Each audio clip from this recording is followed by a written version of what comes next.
I'm so happy to be back with you. And before we get started, we know that there is so much going on in the world. We want to acknowledge that. But with that being said, we want to get started with what did Prince do this week?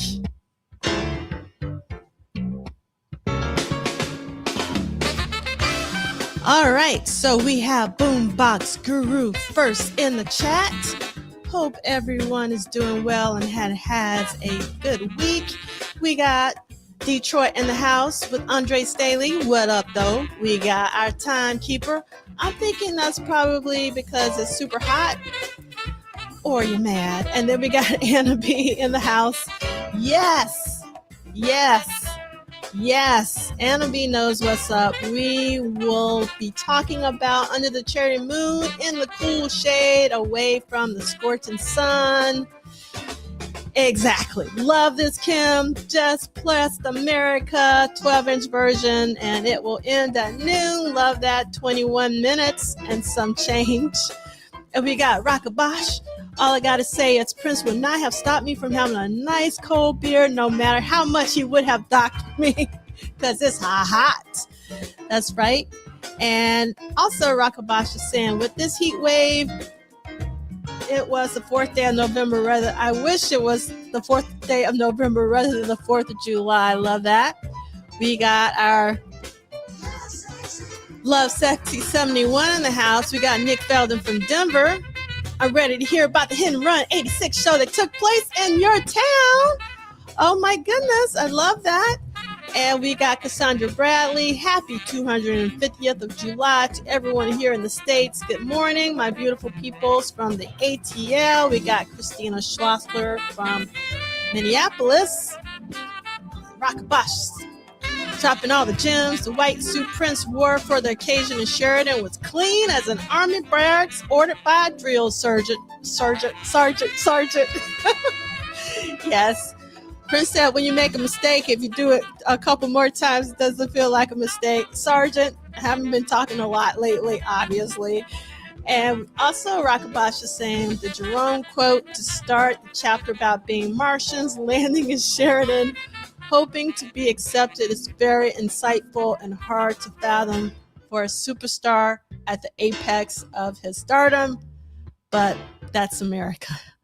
And we got Chanel in the house. Good day to be alive and in community. I love that, Chanel. Yes, let's give thanks for being vertical. And we got LTKK. What have you been hooked on this week? For me, I've been replaying Erotic City Live from the First Avenue 1984 insane rendition.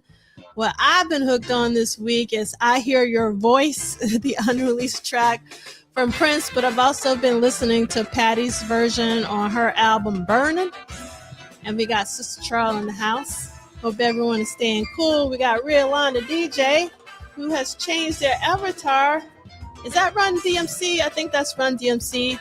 And we got EA 8133 from San Francisco. We got Lisa Williams. We got Rockabosh. Thank you so much for the welcome back. We got the Happy 4th of July from Raywin with the Purple Rain shirt on. And we got some welcome backs. Thank you. This gives me an opportunity to play this loud for you. Yeah, sexy. We got Mila My Heart. We got Chris Bournet from Ohio. We got Eric D 8809. Oh, I love this, LTKK. Thank you so much for sharing this. LTKK uses this podcast as a goalpost for the week. Keeps me going to know I get to come kick it with all you cool folks each week. Let's get it. That's right, because we got so much to talk about that I don't know if we can contain it within the 2 hours that we have planned for you, because we have so many photos, so many news articles. So we might have to make it go to the next week, because we will be here all day. But it is hot, and where you got to go, I don't know. Some of you might be out in the heat though. And thank you so much. We got Duke Swan in the house. We got D68A. All right. So good afternoon, and sad to say, rest in peace, Ernest Sewell, an OG from the org and even AMP. So I did not know Ernest Sewell personally, but I've been seeing some of the social media posts, and obviously Ernest made a, was a really amazing member of the community. So rest in peace to Ernest Sewell. And we got Baby Love in the house. Oh, thank you so much. I love that Alabama's in the house. I love that because I'm from Alabama and I love always seeing you in the chat, Baby Love. And we got House of Theo. Okay, been listening to Madonna's new. I didn't know Madonna had a new album nonstop since it dropped on Friday. It's excellent. And Raywin is letting us know what we're going to be talking about this week. Under the Cherry Moon opened in theaters July 2nd, 1986. So 40 years ago. And then we got Brooklyn Battle Day 104. I hope I didn't mess your name up. I was about to say, how are you on my phone, Cherry Moon? Okay, Purple People Rock. I never. Okay.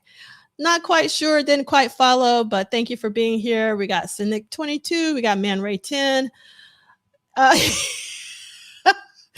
Yes.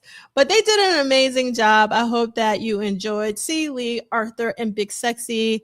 It's so incredible when you have friends that can hold you down when you need to be with family. And we got Gloria in the house. Welcome. Thank you so much for being here. Oh, thank you so much. I really appreciate it. And we got Myron Scott in the house. All right. And we got El Michelle. I love this, that everyone is playing America, the extended version. You got to play the extended version, 21 minutes. Did I put that in chat? I don't think I put that in the accompanying playlist, but I will after this episode. And I love that you're playing it on repeat today and enjoying the World Cup while you're also being with us. So sorry about that. Ooh, what's going on with my glasses? All right. And we got a timekeeper back. I understand. So Kim is clocking out early here to clock in for a few hours of time and a half. Got that.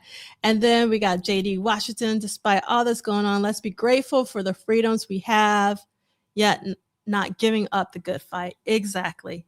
This is so important to celebrate freedom. And we have Purple Cat Confetti just back from their walk. I love that. It is a great morning. And all right, Cassandra Bradley is co-signing Theo's Madonna's Joint is Fire. Thank you so much, Tom H1593. Love that. Oh, no. So, yes, rest in peace, Ernest, from Purple Cat Confetti. All right, so let's get into our... Oh, but wait, Cassandra's saying I play America every day on the treadmill because of the fast tempo. America would be an amazing track to work out to alongside Baby I'm a Star. It's going to be a beautiful night. The Bird, I kind of see all of those within the same kind of milieu. Oh, thank you so much. Really appreciate that. And we got Kim saying, I saw Unchair Moon at the UA Hulan 8. On July 3rd, 1986, family matinee. That's how we rocked it in my family because it was cheaper for the family matinee. And thank you so much, Anna B. Yes, as Ricky would say, as you come on in, if you don't mind hitting that thumbs up button, because as you know, my channel does very poorly with the algorithms. So anything that you can do to spread the love about What Did Prince Do This Week, as well as Duane's books, most importantly, that would be fantastic because we want him to keep on writing these books. All right. So with that being said, let's get into our housekeeping for What Did Prince Do This Week, week 27.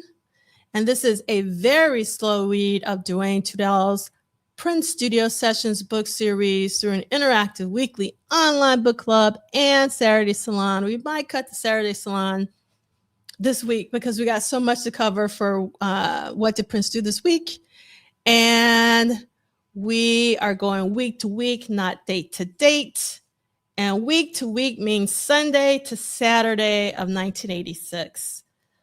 So hopefully one day some of you will figure that out. And we are reading basically July 1st through July 3rd of 1986 in your book. Whether you have the paperback, which I have here with the circle, or if you have the hardback. Paperback book has the most updated information, and the Kindle actually does not have the most updated information. So this is the one you want for all of the corrections and all of that. And then see, oh, okay, we can do this since I'm here by myself. So again, if you don't mind hitting that like button, and if you don't subscribe, what are you waiting for? So you can have What Did Prince Do This Week every week in your feeds. And these will be archived at Polished Solid as well as at MDean. And if you want to email us, particularly if you went to Hit and Run show, and we do have someone who did go to Hit and Run show, and they're going to be coming on in August. Really excited about that. I won't reveal who it is because I'm super excited. It'll be a surprise, but that person knows who they are. I'm thrilled they want to come on to talk about being there live in person. So if you're also that person, please email us at wdpdtw@gmail.com. And I really love this. The preacher, DJ, philosopher, and the law kept the house in order. Love that from last week.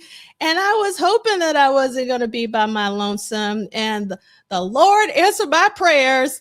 And I see someone who's looking clean. So before I bring this person on, I just want you to know I have on my Under the Cherry Moon shirt. But compared to this person, I look like, I don't know, a homeless person. So I'm going to bring on the cleanest man in show business, the one and only C. Lee McGinnis. These old things. I hate these clothes. Well, you look fantastic, C. Lee. I obviously didn't get the memo, but I got to give you a full screen so people can see you. You got your suspenders on. C. Lee knows what's up. You know, I figured I'd bring them down to our world so they can experience the real fun. You understand? That's right. That's Fritch. You understand? All there right. You go. That's there right. You go. Yeah, that's right. C. Lee, what up, though? Exactly, D68A. See, if you're in your, what do you call those things? Sweats at home, you got to get out of those. You got to come to the party. Like C. Lee said, you got to come down to our world and experience the real fun. That's right. I love this from Cynic. This is what it looks like when doves be fly. There you go. I said, oh, it's the premiere? I got to show up. For the premiere. Yeah. Oh, and since I got on my white, I got to say it. My wife is going to hate me forever, but I got to say it. Sheridan, Wyoming! All right, we ready. Oh my God. And I love this from Gloria. Woo-wee, C. Lee. Looking good. All right. Then, Rockabosh saying C. Lee looked like a pastor who's done 10 church services in one day. There you go. Hey, look at Rockabosh. And we still got to do the 10 a.m. service. So. Oh, I love this. Looking sharp, Reverend C. Lee. We got another ooh-wee. We got Michelle saying clean. And House of Theo. I don't know why I'm calling you House of Theo today, Theo, but I'm calling you your entire name, House of Theo. Your outfit, because it's a formal day. That's the reason why I've been calling you House of Theo, because it's formal day, and I didn't know it was formal day. Your outfit reminds me of that one photo of Prince in that super tight white suit standing next to Larry Graham, looking fab, preacher. Appreciate you, man. And I love this from Love Sexy 71. You looking clean, what it is. And I don't even, what's a chapeau? I don't know what that is. Do you know what that is? I said, Kim got both of us. You got both of us. Okay. Well, so Kim, you got to bring us down to your world. There you go. Break that down for us, Kim. I thought it was chaperone, but that ain't it. No. All right. I love this from Heavenly Gaines, cleaner than Sunday morning. And love this from LTKK. Reverend just jumped out of Janet Jackson's All Right video, looking sharp with them suspenders. And yes, good morning to C. Lee. Great to see you. And yes, I love this from Raywin. Hey, C. Lee, happy 4th of July. Oh, Gloria saying, where's your curls? The Jerry curl, the perm, and the finger waves took them all out. That's why my hairline is fighting to maintain. So you should have seen me. Look here, if you want to see my curls, go to my website and go to the photo gallery. You can see the perm and all of its glory. But now at 56, ain't nothing left but a struggling hairline. Up. Hold on. I'm trying to find. I know I have it in here somewhere. Let's see. Tim says French for hat. Oh, okay. So we obviously did take French. I took Spanish. I didn't. You know what? Sadly, I took French in both high school and college. And I got over because I'm not going to do it. I'll say the longer college story, but in high school, I got over by tricking the French teacher because I learned one phrase. And there's a phrase that is, come on, de ton en français. Which all that means is, how do you say in French? So whenever I would get stuck, I would say to the teacher, come on, de ton en français, pencil. And the teacher would go, look at McInnes. McInnes even asked his questions in French. The rest of y'all should come up to his level. Yeah, I pimped that line the whole time in high school. So needless to say, that was all I remembered from my French class. All right. So I finally found what I was looking for, which is C. Lee's website. So C. Lee's website is psychedelicliterature.com. All right. And if you don't subscribe to C. Lee's newsletter, and that is psychedelicl.substack.com. All right. So somebody's telling me, another timekeeper, that we ain't got time for all this because we got so much to talk about. Let's move it along. But we want to, I love this one. Chris Bournet saying, C. Lee looking clearer than the Board of Health, and it got a nice premier outfit. And Kim did say it's French for hat, understand. And look, see, even Heavenly Gaines do it. There you go. Yes. All right. Timekeeper is timing. And yes, okay, we are ready for the opening. Yes, okay, all right. Tom H, I didn't even take French, so I hear you about that. And let's see. All right, so we do want to, we got to say that C. Lee, you held it down as the host over the last few weeks. No lie, you were getting more comfortable with it each week. And I want to give out a, first of all, thank you to you, not just Prof. Duff for creating the space, but I want y'all to know that she was behind, even when she wasn't with us, she was with us. She basically, she gave me the cliff notes to the cliff notes. I need y'all to understand. She didn't just give me the cliff notes. And then, of course, Big Sexy, Brother Turnbull, the people who showed up, Brother Dean, who showed up last week. But also, I want to also give out a big, big thank you to everybody in the chat, because Prof. Duff, she held me down with the structure, but I just want to thank all of y'all for the grace and the mercy that y'all gave me, that I knew I was not alone, because I can tell y'all, that very first morning, Lord have mercy, I was scared. I have never been afraid. Like, seriously, I've been on stages in front of people. I've read poetry and done things all over this country. That was the first time in my life I was legitimately afraid, but it was because this place means so much to me, and it means so much to so many of us. So I want to thank everybody in the chat for doing as Prof. Duff has instructed us to do, to be here in love. So that's it. I'll set up and we can get on with the premiere. Yes. All right. So there are a couple. Hi, Portia. So it seems like somebody is actually in Nice, France in real time. So Karan is sending from Nice, France in real time. That's what I am talking about. Love that. So Karan, you're going to have to share some photos with us that we can share. If you want, you can come on. Just let us know if you want us to do that. Otherwise, you can just, yes, Portia is also in Nice. Everybody's in. So they're doing the trip. So it's the trip. It's the trip. Yeah. Okay. It's the trip. So Portia and everybody, there's a lot of people. Who's over there? Portia and Karan. Let us know who is in the trip. Yeah. And yes. So when y'all get back, that's right. When y'all get back, y'all got to come on. Yes. And tell us. Yes, you got to come on. Let us know how it was. That's right. And yes, thank you so much, Gloria. Subscribe, like, and share. And we got to remember our brother, Ricky Wyatt. Pretty Ricky. We miss him so. Yes, yes, yes. And then there was one more thing I wanted to point out, which was, I love this comment from LTKK. She wasn't on stage, but she was on her Prince playing guitar behind the curtain. I love that. That's it. That's perfect. That's a perfect way to put it. All right. So let's get through our housekeeping because, again, we do have a lot to talk about. This is an independent endeavor. The estate of Prince Rogers Nelson, who is Prince Legacy LLC and Primary Wave. They're not associated or connected with the What Did Prince Do This Week book club series. This is independent. And we got Tanja all through the night. Promise. What's happening?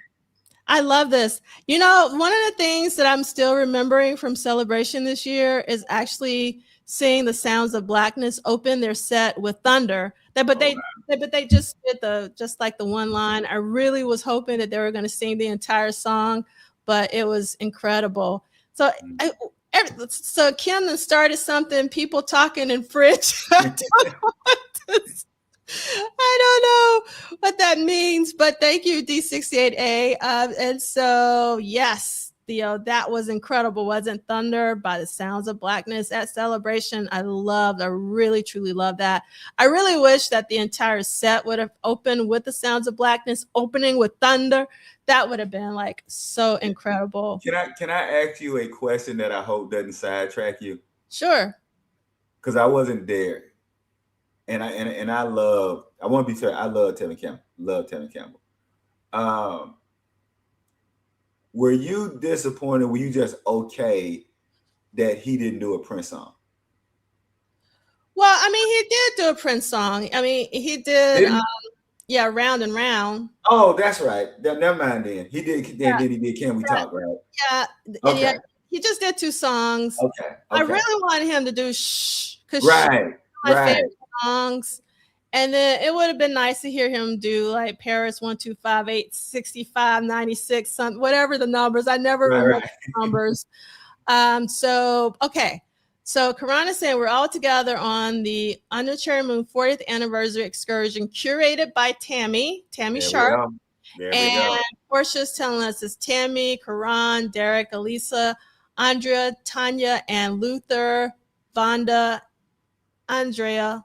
And Andrea, I think it's Andrea and Mitchell, I think, if I'm saying that right. So a lot of people are over there doing what I wish that I could do. It's just, like I had to go on a cruise with my family, and you always have choices, and I always, haven't seen my mom in a while, so I had to choose my mama, even though my mama wasn't able to go on the cruise for her 75th.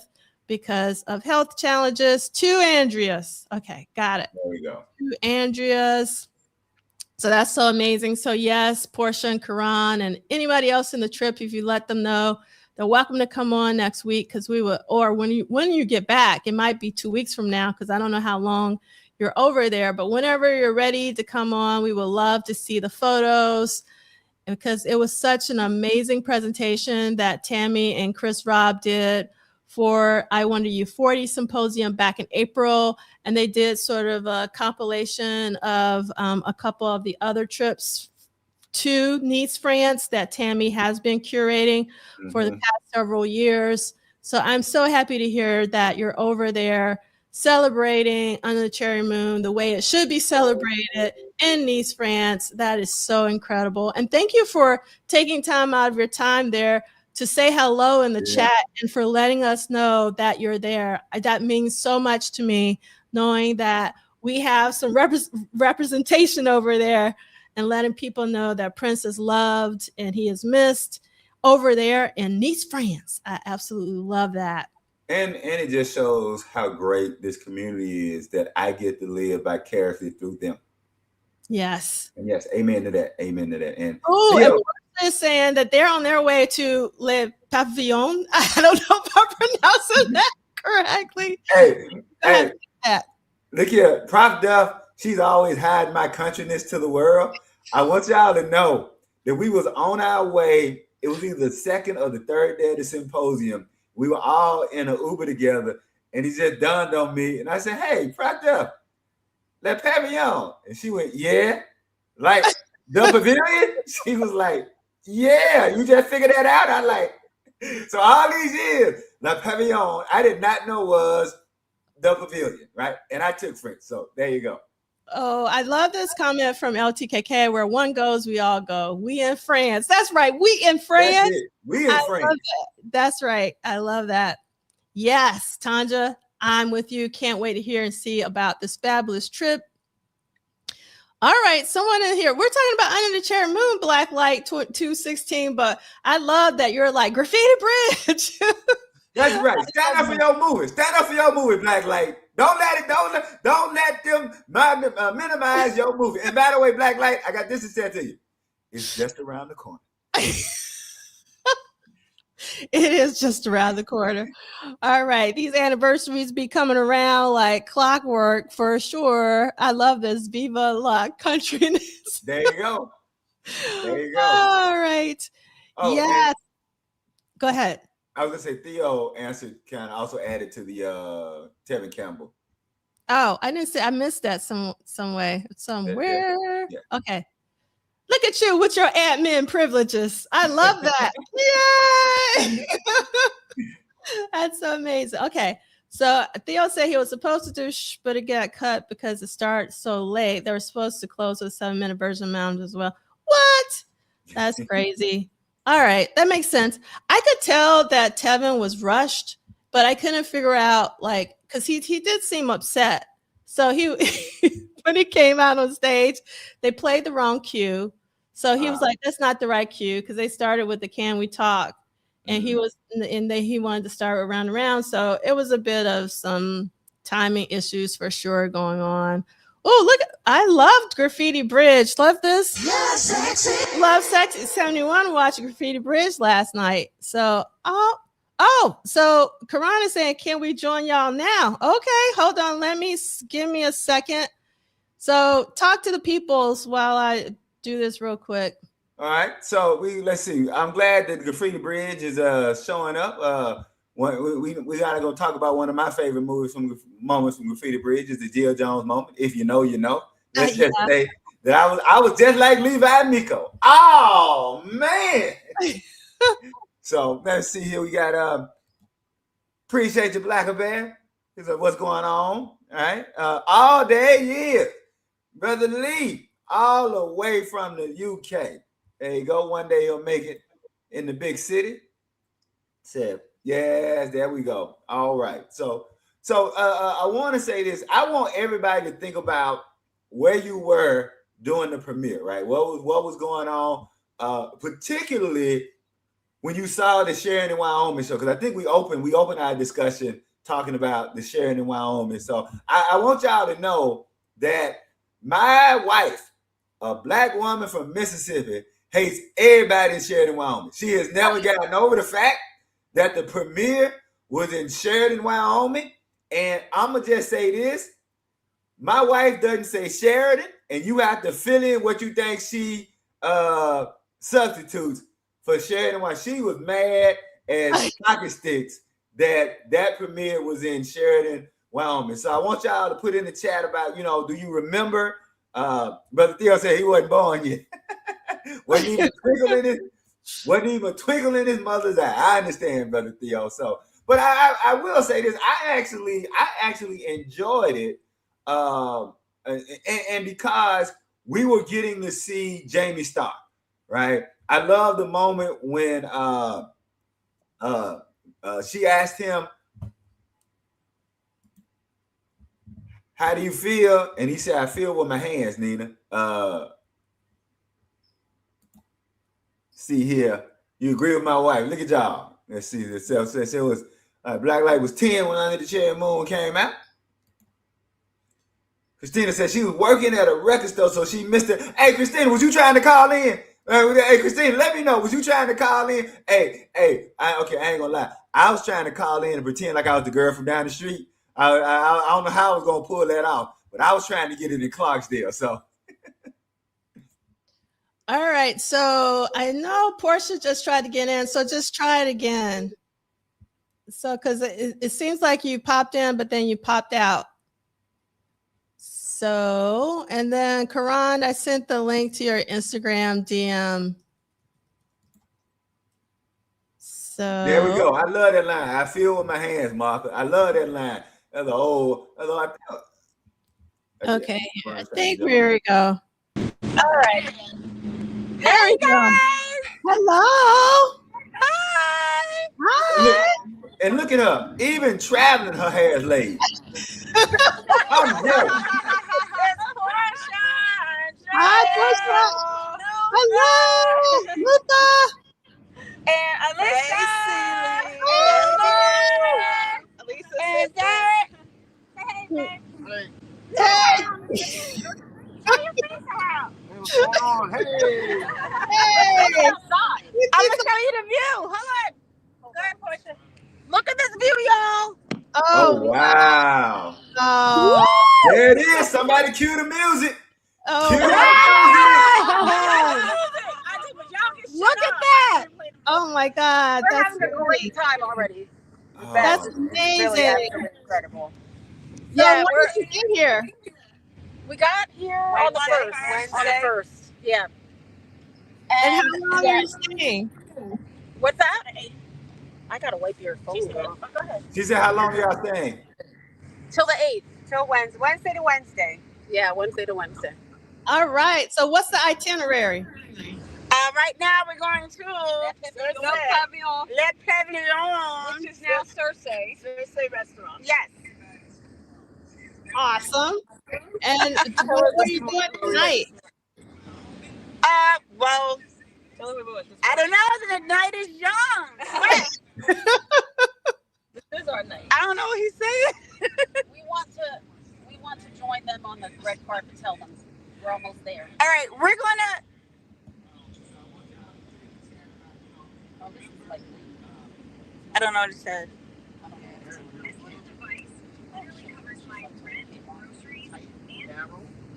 I think I'm back. You're there. Yeah, you've been on. I think. I've been on. I'm sorry. Yeah, you've been on. Okay, so we're about to arrive at Le Pavillon, and we're gonna do the whole red carpet photo shoot. Okay, beautiful people. Yeah. So we're really excited, and thank you for putting me on. So, what else? Mary Sheridan. Yes, we've been to Eden Rock. Yes, We've been to Dubai, yes. We went to And Island Rock. Dubai and Island Rock. Studio. We went to the studio where they filmed Under the Cherry Moon. Nice. Oh my gosh. Mary Sharon's house, Lord have mercy. Beautiful. It was gorgeous. We have so many pictures. Nice is gorgeous. This is my first time and with this lovely trip with like-minded people who loves Prince. So, yeah, we're in the car, so that's why I'm moving around like this. Yeah, so I'm going to pass it to Portia. Oh, you turn on the mic. Oh, let's see. You're on mute. Hi guys. I honestly wish that all of you guys were here with us. It's like an amazing experience. This is my third time. All 3 times with Tammy's crew. Oh my goodness, you guys have to see what I'm looking out the window to see. It is like, it doesn't look real here. It doesn't. It does not look real. Let me ask you this. Everyone says, I think they froze. Yeah, they froze. Yeah. Hopefully they'll come back. Right. But thank them. If y'all get in, if y'all don't, thank y'all for that. Y'all took us to Paris with y'all. Yes. Who's that? Who did that presentation at Symposium? Oh, that was who did the great my friend. I kept forgetting my friend's name. Did the comparing Under the Cherry Moon as the blueprint for Eddie Murphy's movies. Oh, are you talking about? I'm blanking myself. Yeah. Yeah, I'm blanking right now. Yeah, he's gonna kill me. But we had several. So it was Malay who started off on that particular panel, and then we had. Hold on, give me 1 second. Especially, let's see. There was. I can't remember. Hold on, why am I blanking? I'm blanking, and. But you know, she talked about that Prince was always taking. Devin. It was Devin. There we go, Sister Devin. Sister Devin was always Prince was always taking a piece of Minneapolis with him everywhere he went. And that, you know, and so that was kind of like they took a piece of us with them to Paris, and I appreciate them. Yes, Devin Parrish. That's right. And all right, so much going on right now. I got pings and pings from so many different people, but I'm sure they might come back on. But we're still trying to get through our housekeeping. So really quickly, we probably won't have too much disagreement this week because we're not talking about too much music. It's really all about Under the Cherry Moon this week and the Hit and Run tour. But our community guidelines are we choose to be a community even when we disagree. All right, so at the top of the hour, we played Andorra from Times Square by Eric Leeds. And this was composed by Eric Leeds, Prince, Levi Caesar Jr., and Sheila E. And we are week 27 of What Did Prince Do This Week in 1986, episode number 179. This week, we have one live concert, one live appearance. So you'll see that on the first was the premiere of Under the Cherry Moon in Sheridan, Wyoming. And we're going to talk about that. But everybody should know that that was the MTV contest, supposedly. And Lisa Barber was the 10,000th caller, supposedly. Sometimes I kind of think that maybe it was a setup, but that's just me. And then on Wednesday, we had the release of Under the Cherry Moon at the box office stateswide, as well as the release of the Anotherloverholenyohead single, which was the fourth single. And we're going to talk about this when we read about it, but I was upset because there was not a proper B-side. The B-side was Girls and Boys, but we'll talk about that later. And then on Thursday, the 3rd, we have a hit and run show in Denver at the McNichols Arena. So therein, I want to turn on something I've forgotten. I'm a little rusty, so get our comments on the stage so you can see them even if we don't talk about them. So let's start off by reading about the Holiday Inn Sheridan, Wyoming. So if you don't mind reading that. Sure. And we're going to read the quotes this week. All right, so Tuesday, July 1st, 1986, venue, Holiday Inn. Man, you remember when the Holiday Inn was popping? Yes. You were somebody when you stayed at the Holiday Inn. The children ain't gonna understand. Parents used to steal ashtrays from the Holiday Inn to prove that they was there. So it's crazy to remember what the Holiday Inn was. So the Holiday Inn Sheridan Convention Center, Sheridan, Wyoming. That's right, capacity 100. Okay. This is a quote. I think it might be off. I thought I read somewhere else in a news clipping that was 300. It's still very low. Yeah. It really was a hotel ballroom. It really was. All right. So Jerome Benton's quote: Prince took a fully fledged production to Sheridan, and he didn't change stride. We went up there, we sat through the movie, we went into the community. That one was like Martians landing on Earth and having to be accepted, in the quote. That made me remind me, I think one of the people from Sheridan said that when they was getting off the plane, they clapped for anybody black or who was dressed weird. I just like, I'll let that sit there and why it was in Sheridan, Wyoming. All right. What should have been a month of celebration in Victory Lap started out rough and was an unfortunate harbinger of the public's reaction. MTV had approached Prince's team and asked if they could hold a contest to see where in the country Under the Cherry Moon would premiere. The network had a series of high-profile but purely executed contests, including the John Cougar Melon Camp. Oh, I remember that Little Pink Houses giveaway. It was awful. And the police party plane event. Was the police party plane? Is that what Sting and Homeboy got to fight? Oh, I'm not sure. Yeah, if you go look at the clip, because Sting says, anybody want to see me something? And I think it's the drummer who says, anybody want to see me whoop Sting's ass? I'm like, oh, that group is ended. Like, so if you want to see when the police broke up, go look at that MTV profile on the police. Anyway, I digress. But MTV was hot, and their affiliation with Prince helped catapult Purple Rain to box office gold. So maybe lightning could be caught in the bottle once again. Prince's manager, Steve Ferragnoli, talked to Prince and said, let's do this promotion. Remember, Warner Brothers executive Marilyn Bordeaux. Quote, Prince was thinking Cleveland or New York. So the contest happens and the winner is in Sheridan, Wyoming. I can imagine the look on Prince's face when they told him Sheridan, Wyoming, right? On June 21st, Lisa Barber, a 20-year-old motel chambermaid, was the 10,000 caller, which meant that the entire premiere would happen in a town populated by about 15,000 people. Sheridan was in the northern part of the state and was more than 4 hours away from Cheyenne, Wyoming, a city with about 51,000 residents, and almost 6 hours away from Denver, Colorado. That was in the middle of nowhere. Bordeaux, the winner says, I'm sorry, not the winner.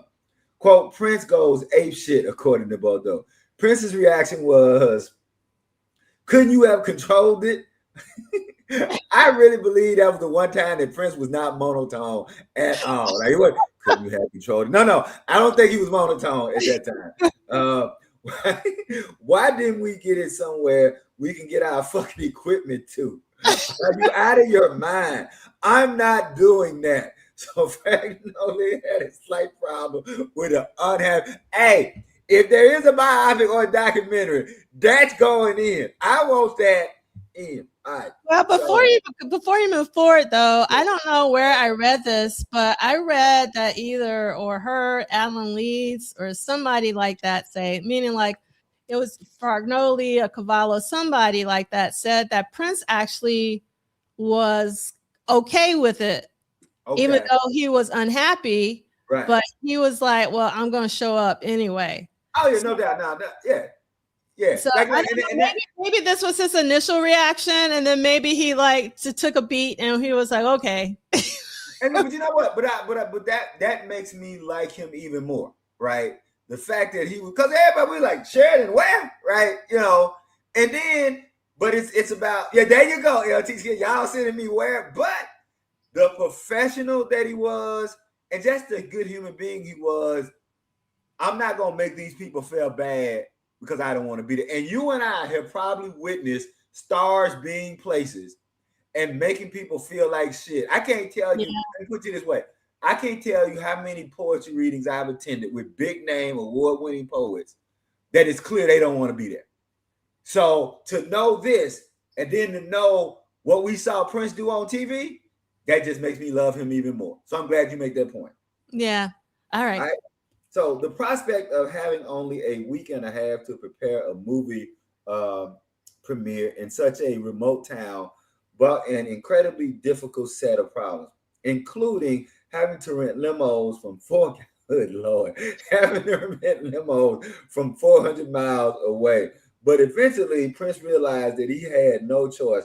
And with the movie lunch happening immediately, there was no time to reschedule. I just want to add, and I'm not flossing, but when people talk about Mississippi, the limo Prince rented for me was from the city of Jackson where I lived in. So take that, Sheridan, Wyoming. All right, let's move on. I'm being so petty. Prince realized that he had no choice and with the movie launch happening immediately, there was no time to reschedule. Members of the team flew into Billings, Montana, and immediately traveled to Sheridan to find a way to prepare for Prince's arrival and the live telecast. That means, for those of you who don't get that, there was no airport to fly into. They had to fly into another city and drive there. And both Prof. Duff and I can tell you about small towns that you got to fly into one place and then drive to where you're trying to go. All right. And then usually you would take the Greyhound. Yep. Take the Greyhound to the town. That's it. That's it. Shout out to Greyhound. And see, a lot of people haven't ridden the Greyhound like when it was the real Greyhound. Yep. And you would stop in every single little town. Yes. Okay. We stopped one time and it's there you go. Now that's it. I had to get that. Look, we stopped one time. The Greyhound started slowing down, and the sign literally said Joe's gas station. And I was 12 years old, like, why the fuck we stopping? And when we slowed the Prof up, Joe came out and flipped the sign over, and on the other side it said, and Greyhound bus station. So that is what riding in grass said. Oh, this is ain't nobody gonna ever believe this when I grow up and tell this story. That on the other side, I know. You know, there you go. So, all right. So Jerome Benton said, quote, it was a random contest. Prince said, we're going to Sheridan, Wyoming. I was like, where the hell is Sheridan, Wyoming? The only place I knew named Sheridan was Sheridan Avenue on the north side. I think Prince did an amazing job, and whether he was upset or not, Prince in his own way dealt with the scenario. You have to be a man of your word. You have to honor your deals. In the quote. And just to add, I always liked the way he treated his date for the evening. Like so I want people to go back if you've never seen it. Say, oh yeah, I really like the way that he kind of made her feel like a queen. Yeah. That day. So that says a lot for you to be somewhere you don't want to be, but say, you know what, I'm not gonna mess up these people's good time just because I don't want to be here. All right, let's keep going. Wait, hold on. I mean, I do love this quote from Tom H. Greyhound was rough sometimes. So I've taken many Greyhound trips in my life, but my very first Greyhound trip, C. Lee, I walked on the Greyhound, and then this guy walks on behind me, and then the police walk on behind him and start billy clubbing him on the Greyhound. So that was my very first step onto. Welcome to How the Common People Travel. Yes. And I'll tell you one more story. So another Greyhound trip I took, this guy sits next to me. We started talking, and he was like, where are you coming from? And I was either going to my grandmother or going to my grandparents or going back, to my mom's from my grandparents. Which one? So I don't remember. But I said, well, where are you coming from? And he was like, jail. And I didn't ask. No. I was glad. I'm glad you said that, because the Greyhound bus between Clarksdale and Jackson, guess what one of the pickup stops was? Parchment Prison. So every time I took the bus from Clarksdale to Jackson or from Jackson to Clarksdale, we were stopping at Parchment Prison. And the first time that happened, I was 12 years old. And when I tell you everybody on the bus got quiet, and I remember being two things. I remember being both terrified and feeling sorry for those guys. Because I remember thinking, there you go, we need to do these Greyhound Chronicles. I remember thinking, do they know everybody's quiet because they just got on? And it was quiet. So we pull out of Parchment Prison. It's 4 of them. And we drive for maybe 15 minutes of dead silence.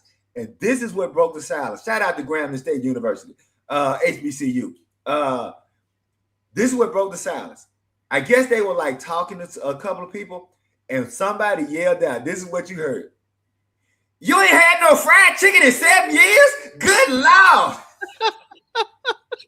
And back in those days, people would carry their lunches on the Greyhound bus. Mm-hmm. Do you know a bus full of people started handing fried chicken and gave those guys their fried chicken? So, yeah, there you go. Them Greyhound Chronicles. All right, let's get back to reading.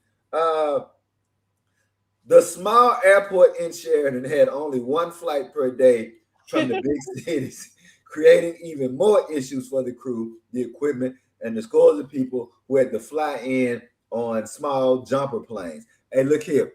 You people ain't never been on jumper planes. Prof Duff, the plane from Memphis to Jackson, it is so small that you can stand in the middle of it and touch the sides of the plane like this with your hands. Wow. That's how small we call it the crop duster special. So if you ever decide you're gonna fly to come see me in Mississippi, make sure you get the flight from Atlanta to Jackson and not the flight from Memphis to Jackson, because you're gonna be on the crop duster.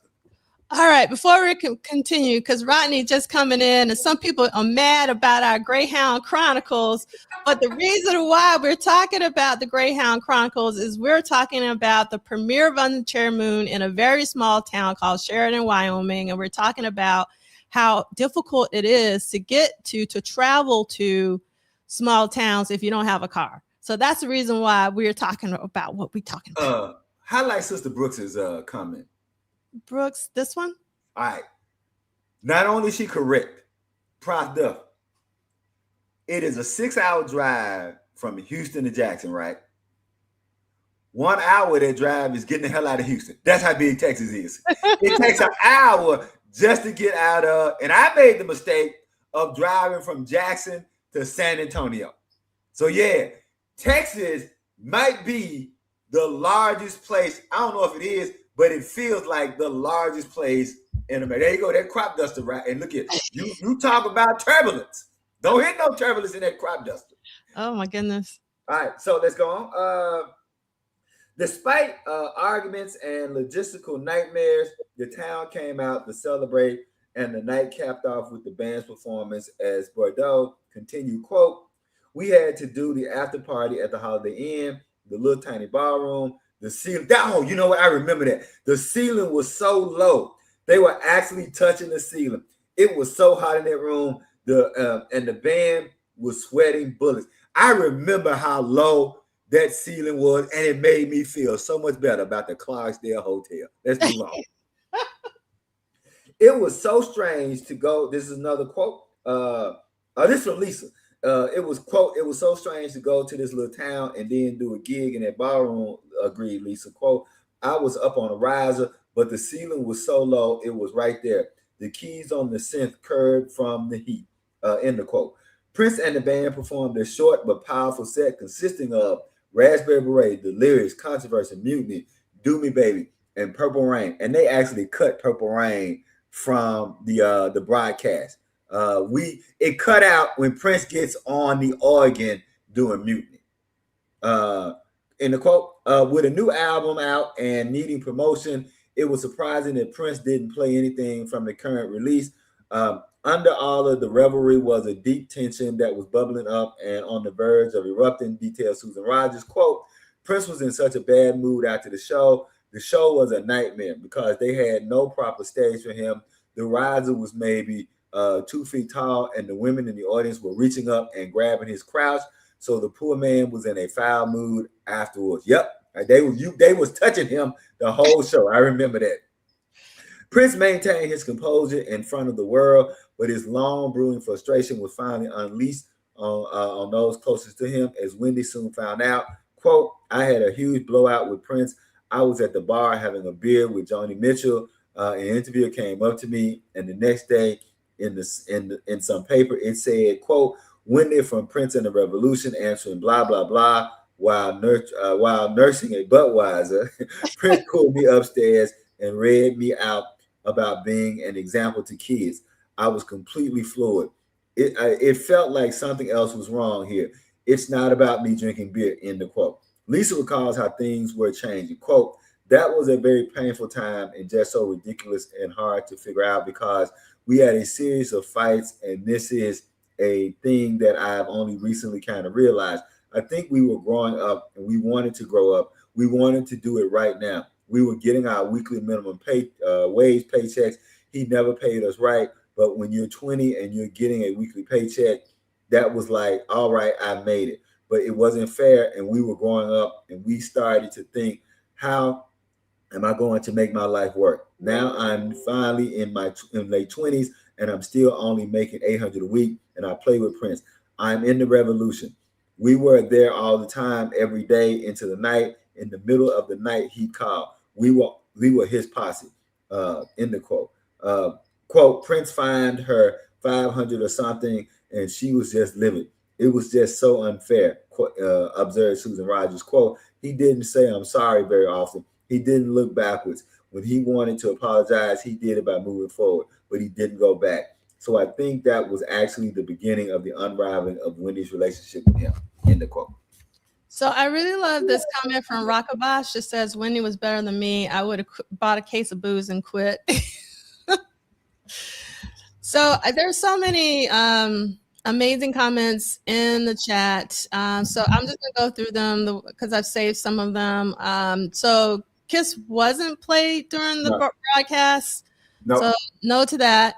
And then I love this comment from Lee. Thank you so much for this, Lee, because sometimes people get a little frustrated with us when we get off script. But Lee says, where else am I going to get this stuff? This stuff is hugely interesting to me, even more than hearing about the premiere, which I already know a fair bit about anyway.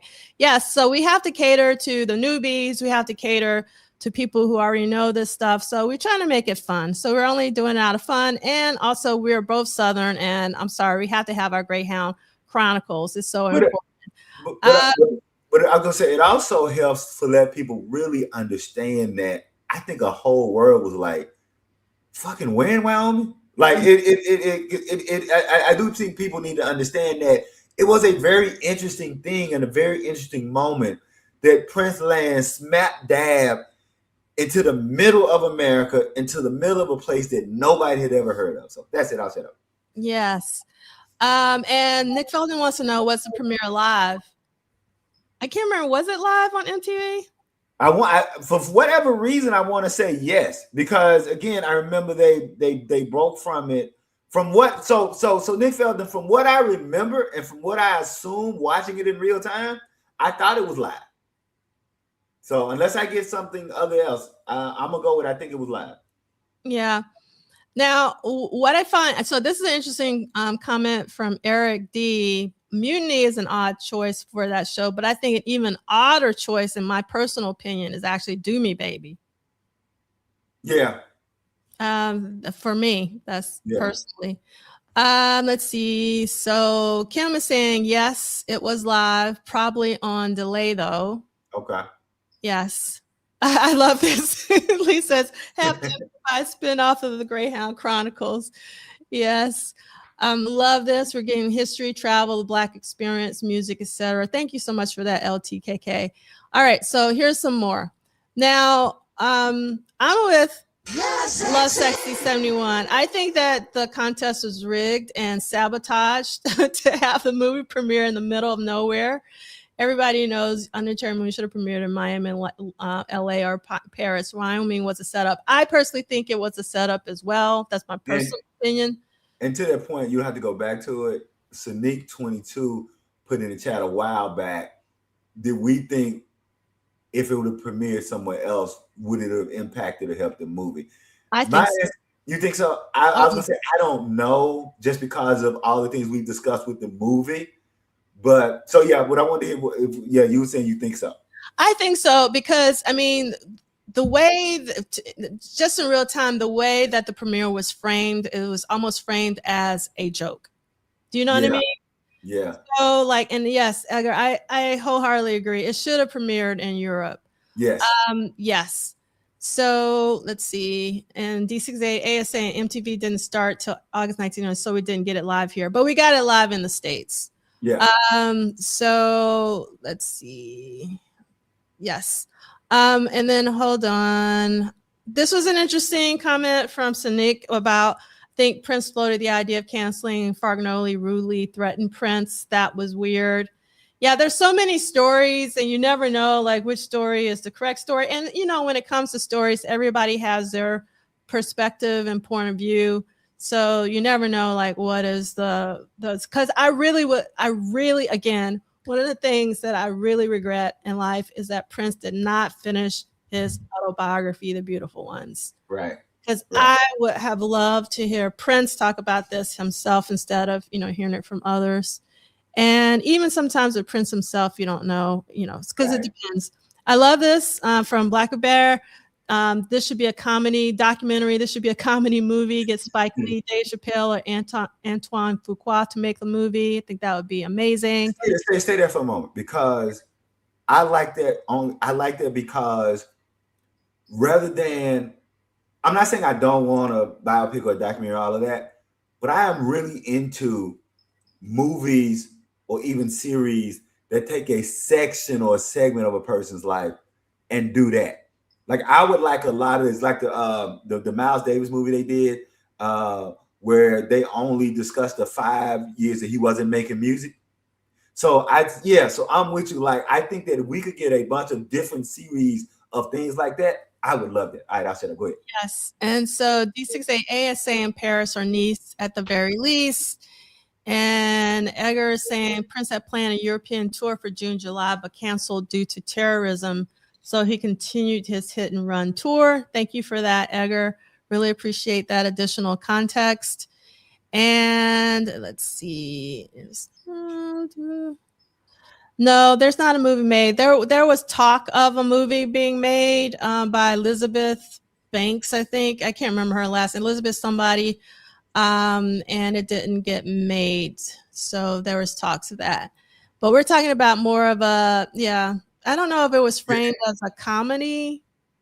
And it was going to be focused just on her. Yeah. It was just going to be focused on the winter. Winner. Yeah.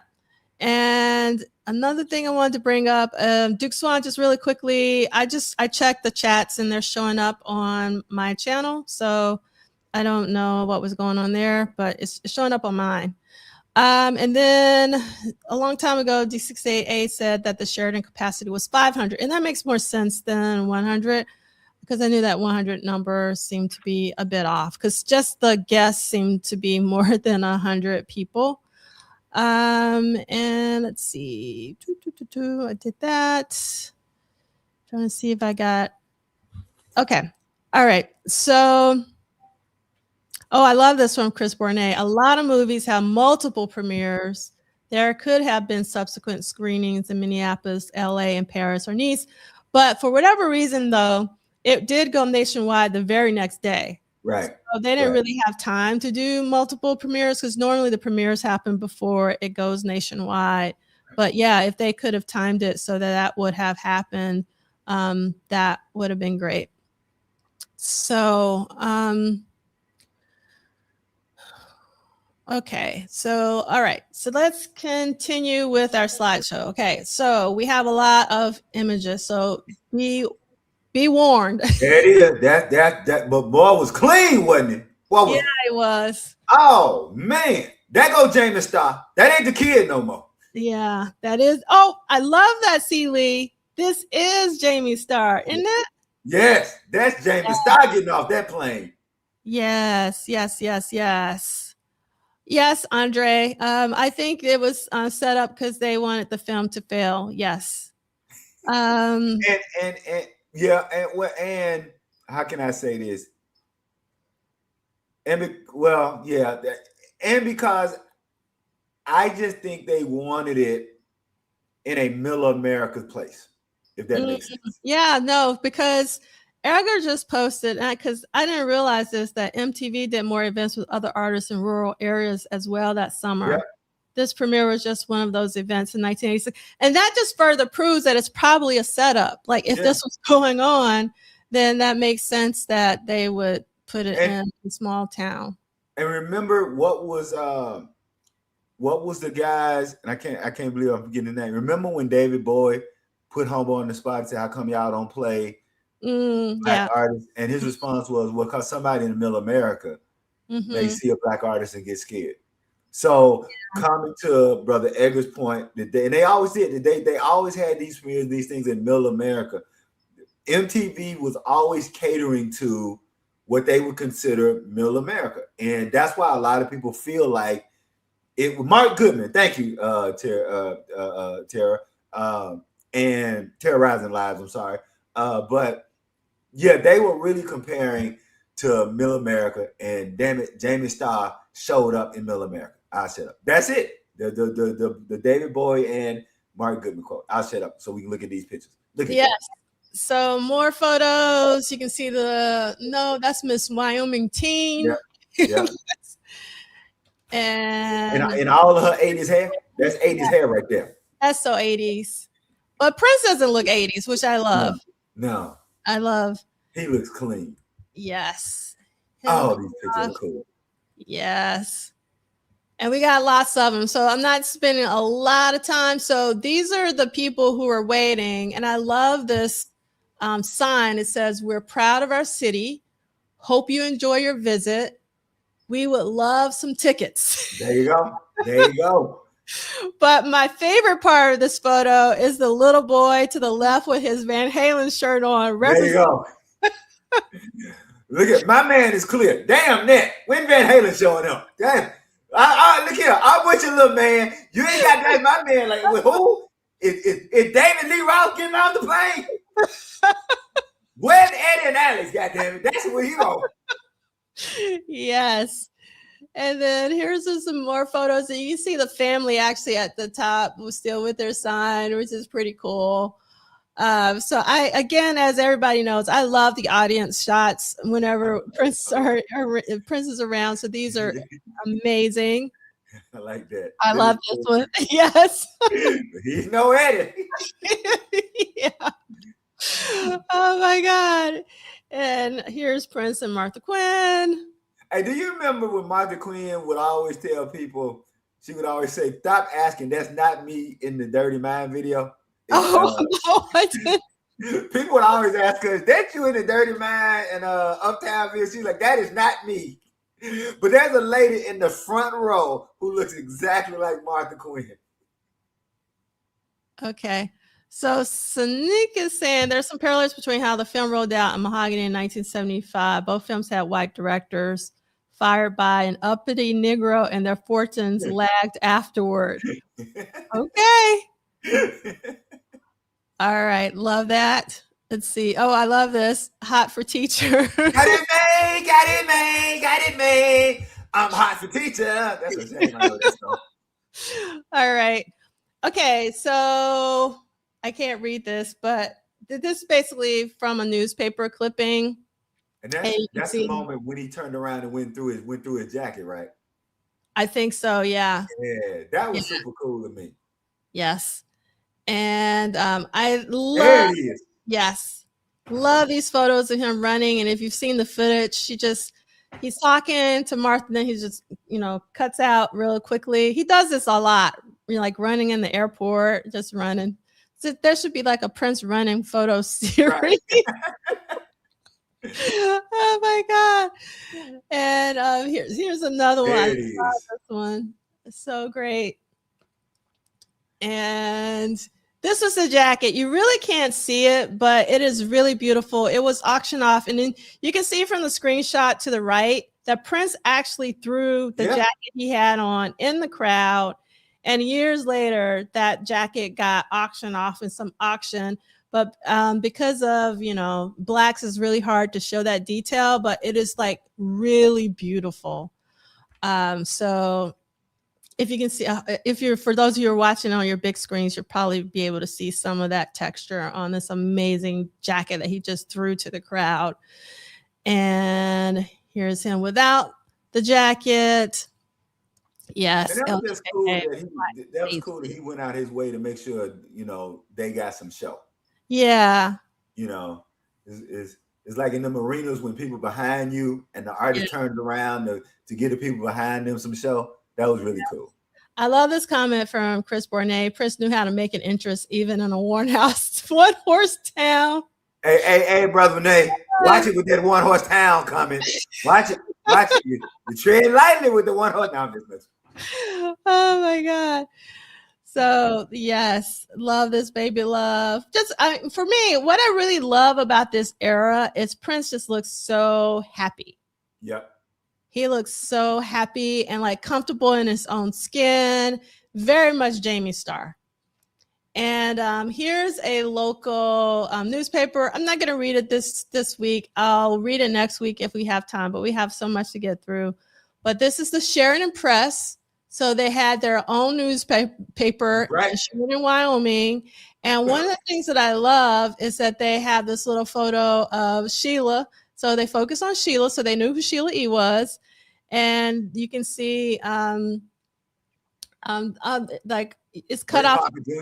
Ray Parker Jr. And then at the bottom, you can see a really great photo of Prince way at the bottom, kind of cut off. Yes, Tina, I love this. He is so relaxed.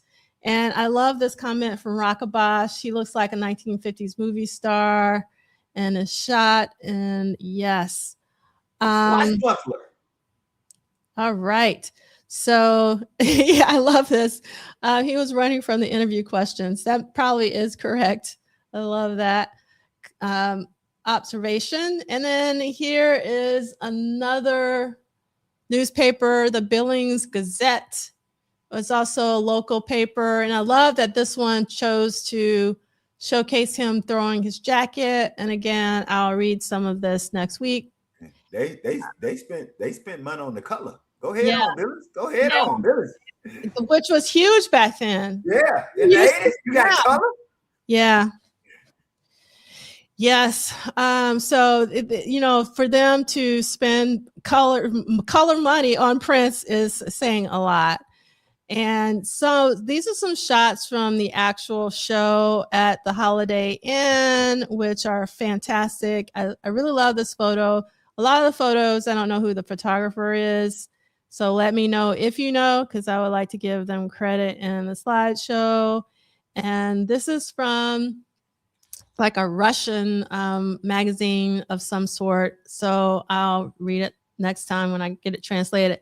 Absolutely love this photo of Prince seems like looking at what Wendy's doing, but I could be wrong. Maybe he's looking in the audience, but the way I read the shot is that he's looking at maybe Wendy's fingers. I don't know. And this is, I don't like this picture of Prince, but I love that People magazine, which you can't see. Let me turn off the comments really quickly. So this is actually a scan of a People magazine article. And I love that they chose to show Prince as like, a good-hearted guy, which is very different from his Dirty Mind, Rude Boy era of Dirty Mind controversy. Is that the one with the cover? Would you let your daughter date this man? I think it is, but I could be wrong. Because I actually have that magazine, but I didn't pull it out. But I'll pull it out for next time. I will admit, I know that you and a lot of folks don't. I love that cover. I hate that cover because I was the yellow suit guy. Like I really love the yellow suit. Oh, so, I love the yellow. It's not about the suit, and it's not about the yellow suit. It was about the actual shot that they chose. Okay. Because he doesn't look cool there. You know what I mean? He's just like, it's like right. I got you. Look at they chose the most unprince Prince picture. Yeah. Okay. I was like, of all the photos, because that's a Jeff Katz photo. He does look like some better photos of Prince, and like he does look like he about to walk onto the Brady Bunch, right? He does. Yeah, it does. Okay. And so we got so many photos. So this is one of my favorite photos of Prince ever. And I loved it in real time. And because of a conversation you and I had, Celie, I'll keep it to myself. I started to feel some kind of way about this photo, but I continue to love it. Yeah. And also on the right, you can see Jerome. And I think Wally, because I can't remember, because I don't think it's Brooks, but it could be Wally. I'm not sure. But I love that the guys, and you can see a little bit of brown mark there. But this is incredible. This would be, if I could send like one of those capsules you send to the moon, like a Prince capsule, this would be one of the photos that I would include in it. I love this LTKK. That it's giving Nicholas Brothers for sure. I love Nicholas Brothers, and I love what Brother Cruz is thinking. What I'm thinking, like I think his head hit the ceiling. Like I really think his head may have touched the ceiling. Yeah, it really. Like you said, he got so much lift on that. Yeah, But AJJ 328, just looking at it feels almost painful for the landing to me. I mean, just it's like otherworldly. Like, who can do that? Yes. That's it. Yes, for sure. This is funny. My knees hurt looking at it. Yes. All right. On. Oh, I love that. I'm going to put this on here. I love this. I would made that a gigantic mural inside of Paisley Park. I love that idea. Yeah. And like, how did he manage to do this jump? Never mind. Like, it's just, who knows? It's just, and then the boots. Look at the boots. Yeah. And I love this LTKK. He left it all on the stage for better or for worse. Yep. Yeah. I mean, when Prince was the epitome of the athletic performer. Mm-hmm. And I think that as somebody who, again, I was a mediocre multi-sport athlete from 6th to 12th grade. So I know what athletes, I know how they live later in their life. And we of course understand the pain that Prince was in later in his life. And so there's that notion of us even reconciling with how much joy and love he gave us with what he had to sacrifice to give us that joy and love. Yeah, he had to sacrifice a lot. Yeah. So I mean, that's so like, you know, and so I think a lot of us think about that now. We don't, you know, those are, particularly if you're like a fan of football. There you go, gymnastics. I think people don't know what gymnastics. I love that electric vibe, fearless. But it's what people surrender and sacrifice to bring other people joy and happiness. I guess we just all have to keep that in mind. I guess I'll end on that. Yeah. And I want to give thanks to D68A for letting me know the photographer is Ross Marino, because this is a spectacular photo. Yeah. So, yes. All right. More photos. There's so many more. I love this photo. And this is from Carl Gehring. Just like, because we're in the era of the cross. The cross is prominent. We don't have the love symbol as of yet. Then you can see him, you know, in his clean, his white on white, which is incredible. I will be honest that this performance, I would say this performance, and there's a picture from Musician Magazine around 88 where Prince is in a black suit with the white on white tie and shirt. Because of this performance in Sheridan and that 88 picture, this is my go-to for anytime I got to do a formal event. So like even yesterday at my grandson's great-grandmother's funeral, this is because of that, I fell in love with that. So if I'm doing super formal, if I got to do like graduation or funeral or something, that's the reason why the white on white is my go-to, particularly for that Sheridan performance. I mean, he just looked so flawless that night. Yeah, he did. And all right, so D68A is saying that Ross Marino pick 2 holding hands with fans. So this is the Ross Marino. And I love I've said this before, anytime I see the fans' hands, like I love photos of fans' hands while Prince is on stage. I don't know why. So that was really fantastic. And wait a minute. Oh, well, I'm glad to. Go ahead. I'm sorry. Go ahead. I'll prop that. Go ahead. So I'm really glad to hear, Monair, that you haven't seen some of these photos, and I'm sure several of you have not seen some of these photos. They are really incredible photos. Any photo of Prince is incredible, but again, because Prince seems so relaxed and so happy, even though he's in Sheridan, Wyoming, I just really love these photos of him. And you are right, TLBJ. He also had the black suit with the white on white on the Tab Smiley show. Yeah, so awesome. And then just here's like a wider shot just to see the capacity and like the setup of this room. We already know that the ceilings are low. Hey, I am glad I'm not that cameraman. How is he getting the shot? I don't know, but he's making it happen. Yeah. Yes. All right. So Nick wants to know, Celie, are you clean with the white boots though? You know what? I'll tell you this. No, if I got on a black suit, I got on black shoes. I'm not. You mean if you have on a white suit?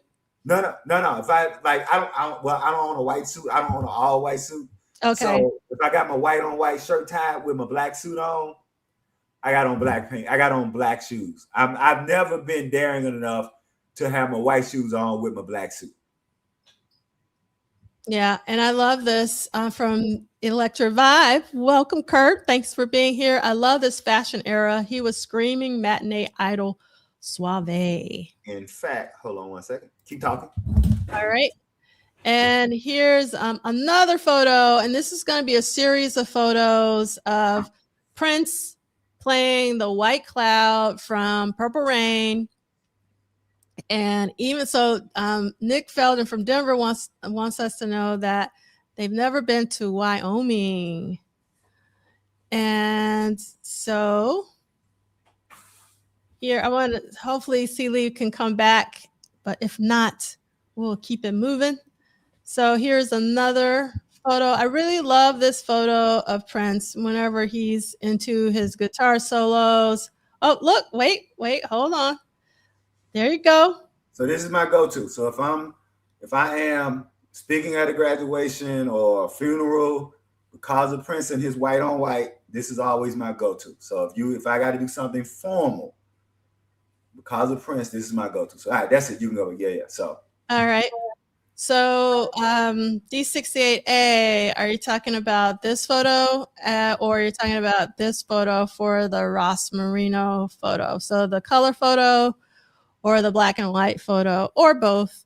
So, all right. And again, I love the shot of Prince when he's really into it. He's into his guitar solo. And this is a fan shot picture, and it's not like the best photo technically, especially if you see it, because I like depending on the size of your device, it might look sharp, but it's not very sharp. It's a little blurry. And but again, you have the fan's hands, and this kind of reminds me of like Controversy Prince for some reason, even though it's, we're talking about 1986. There's something about the shot. Maybe it's a little bit of the guitar strap. I don't know, but I really love this photo, even though it's a photo from a fan in the audience. And then this is a shot from Ebat Roberts, who often takes amazing photos of Prince in concert. So this is a really great one here. You can see more details of the guitar strap. And also love this photo here on the floor. When I think about that, I always think about there's a guy doing the performance. There's a guy in the crowd, like he's doing the point thing. You know? And I'm always like, God bless him, because he's like half offbeat, but he's still grooving. So I give him points for grooving with Prince. Yeah, and I love this comment from Vanessa, which is actually really important to point out. So thank you for doing this, because I'm trying to get to the end because I'm afraid of the timekeeper and all that. But because we got a lot of photos. When I tell you we got a lot of photos, I mean we got a lot of photos, and I didn't even get all of them in. So I'm going to share some more next week. But the fan did not know what shot they took, because we didn't have digital cameras back in '86. They had to take it to be developed. So they didn't even know that they got the shot. So knowing this, you just dropped off and hoped. That's what you did. Yes, for just sure. Dropped off and hope you had something. Yeah. And I can too, Montanair. It's just I ran out of time because I have a lot of photos and not a lot of time in life. So there's, I understand. So let's see. It's amazing. Yes. It's amazing Prince could do the splits without any formal dance or gymnastics training, but he practiced so much that he probably learned his body and pushed his body and figured out, what he could do. So I love this, Andre. These photos show that no matter the place or crowd size, he put on a show. Now, this is a really important comment, no matter the place or crowd size, he put on a show. Yep. So what's important about that for me is I often talk about Tina Turner was Tina Turner, whether she was in a club or at a stadium. Mm-hmm. It was the same Tina Turner. So the reception from the audience, you know, like Prince wasn't as hot commercially in 1986 as he was in 1984, but he was the same Prince. Mm-hmm. So, you know, in terms of being, you know, like an excellent musician, an excellent athlete, because you have to be an athlete to do what he's doing, jumping off stages and things of that nature. Excellent everything. So just because like his commercial success wasn't the same doesn't make him any less great. So right. I think that's really, really important. And I love this. Celie, my man is sharp. Your tailoring is impeccably on point. Appreciate you, Sister Tanya. Appreciate you. Also, go ahead, because I want to answer a question for Blacker Bear. Okay. And I love this comment from Gabrielle. So if you lived in the 70s, at least in the 70s and 80s, you're aware of the big square flash globe on top for the cameras for sure. So go ahead. So Blacker Bear, the performance that Prince did for the hearing impaired was at Texas Southern University. So it was actually at a HBCU. And there's one other show that he did at a HBCU too. But the most known and the most popular one was the one at Texas Southern for the hearing impaired. And D68A has that on his channel. So you can check that out. Yes, I love this comment from Lee. He was too busy being the best to be the most popular. There you go. Absolutely love that quote. That is so amazing. And then and yes, Zakia, intimacy of small crowds. I love small clubs, small rooms, like Andre talked about. And Lady Cab Driver, yes.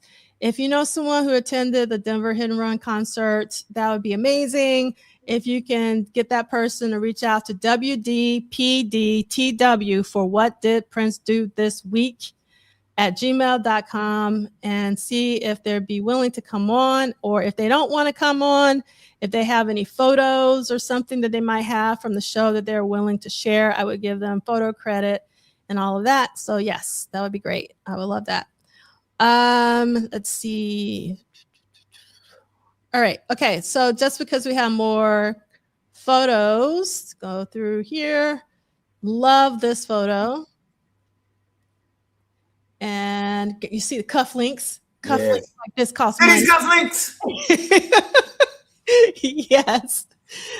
And absolutely love all these photos that are coming up are taken by Larry Mayer.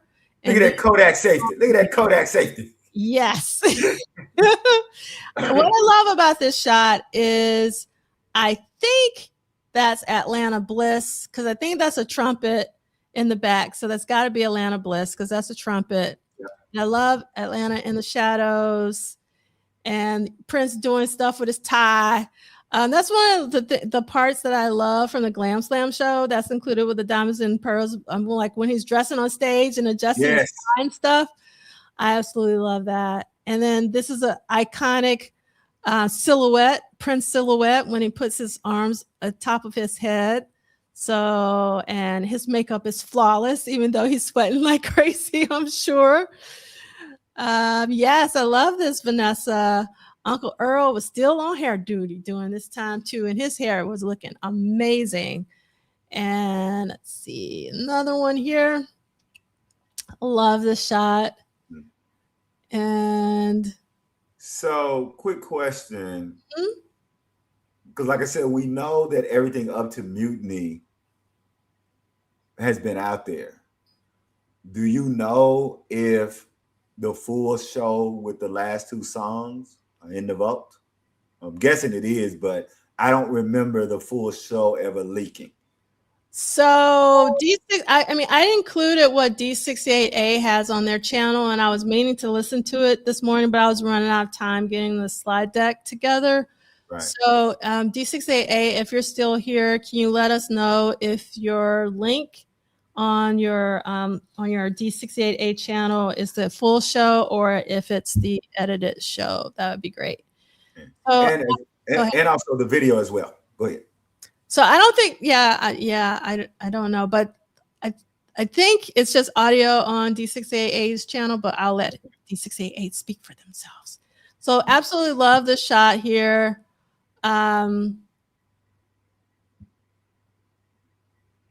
So they showed, hold on one second. I got a private message. Okay. They showed Purple Rain at Paisley Park from Wyoming a year or so ago. Okay. So it exists. So they got it. Good deal. They got it. That's all I need to know. Yeah. So for the special deluxe, that's all. We ain't gonna even go there, but just you know. So D6AA is saying that it's edited show, but has the 3 Maserati songs. Yep. Because I remember they went to commercial doing the Maserati performance as well. Mm-hmm. Yep. And all right. And then here's another photo. Again, Prince looking so happy. And looks like he's doing a thumb, or maybe it's just like, I don't know. I think it's maybe the shadows. Yeah. Great shot. Open hand. Yeah, open hand. And this is also a great shot. This looks like a girls and boys, even though I don't, but like but yeah, it looks like, but I know it's not. Love this shot for some reason. I don't know, because the cross, the open shirt, the look on his face, really incredible shot from Larry Mayer. And here's another shot. So many great shots. I absolutely love this because you can see the cuff link a little bit better. And Prince looking off. And then here are some shots from the Sheridan show with them and fans. So Wendy and Lisa, I don't know who this person is, but a fan. And here's the same person with Miko. And look at the 80s hair. Just gotta love it. Homeboy, look, one thing about him, he knew the assignment. I gotta give him credit. He knew the assignment. Look at, he was the one. Look at, he the one true Prince fan. Oh, he coming here? He coming Sheridan? I don't know about the rest of these fools, but I'm ready. Yeah, he was totally ready. He got the memo. There's always one Prince fan somewhere. Yeah, for sure. And absolutely love this photo. You got Greg, you got Eric, who I have never seen smile before. We got Miko and Aletta Bliss. And you can see, actually, Eric has on the inverse. So the black shirt with the white suspenders and the white jacket. So this is really great to see. And great photo. So these are a couple snippets from the newspapers. Exactly, Gabrielle. I'm going to put that back. I'll go back real quick just so I can couple your comment with the photo. Yes. Yes, Uncle Earl was the best. And yes, for sure. All right. And Eric smiled. Eric got that look like, I have never seen this many white people before in my life. What is going on? Oh, okay. So actually, thank you. So Edgar is saying the photo, so hold on one second. The comments are coming in real quick. The guy in the picture is Kelly Martin. So okay, I guess the photos came from Kelly Martin because he can't take a photo of himself. Okay. So that's good to know. So, so the Kelly Martin is in the photo. So do we know who Kelly Martin is? Is he just a fan or was he someone else? All right. So Monera, the photos came from online and different places over decades. And then, no, you're absolutely right. That is Devin DeVasquez. And often, actually, they would, in real time, they would get the bylines incorrect sometimes. So that's Devin DeVasquez with Prince's father, John L. And Devin was a Playboy centerfold, as they point out, and Star Search winner. I love it. Star Search in the house. Yes, Star Search, which Kat was also on and won several times. So escorted Prince's dad to the premiere. And then on the left side, you can see Lisa Barber, who is the winner of the Under the Cherry Moon contest. I love that there's a poster in there, but it's like in half, upside down. I don't know what's going on with that. So that's a little weird. But she's getting dolled up. And yes. Okay, so D68A is saying the story on how Larry Mayer shot those pictures is very funny. Maybe you can tell us, because I don't know about that story. And let's see. Here's some more shots. That the instructions under that was like Prince was like telling them, don't make her too dolled up, like make her look like herself. That's cool. That is cool for sure. And I guess that's Prince's makeup artist, Robin Lynch. So it's a really great photo. And then I love these two shots of, this was like from a news op, and you can see her waiting. And I love that she got the black and white assignment, and Prince being the gentleman that he is. So let's see. And then here, I love the shot of the guy in the middle. I was like, whoever shot this photo, and I would love to know who shot this photo, is like perfectly framed. So this is really great. Okay, so D68A is going to tell us the story. I thought I saw something. See, Larry and another AP guy were barred, but went in, got gold stars to put on a pass and fooled the security that it meant they could shoot pics. Amazing. Amazing. That's amazing. And then let's see. All right. Yes, Kat was on Star Search. Yes. And let's see. I think that's right. And so I think we did read that Prince wrote Bedtime Story for Devin. I think that sounds right, but I can't remember. All right. And I don't know who Debbie Rowe is, Vanessa. All right. Okay. Some more photos. Like I told you, you can see Prince is in full Kiss outfit. There you go. Which is great. And you can see Lisa with her pearls on and her pass, MTV pass. Yes, Kat had a partner, and Star Search, a guy. I love this photo just because Prince is peeking through Lisa and Alan Leeds, but Alan Leeds is looking like Eric Leeds to me in this particular shot. And I don't know. I really love this photo. And let's see. Here's Wendy. Yes, thank you, Kurt. Kat and Pat. That's right. There we go. Kat and Pat. Yep. Yeah, that was the partner, Tara. Look at all those old people who know that information. All right. And Debbie Rose, the mothers of MJ's children. Okay. Oh, okay. All right. And then let's see. All right. And let's see. So here's Wendy and Alan. I don't know who the third person is. And then here is Wendy.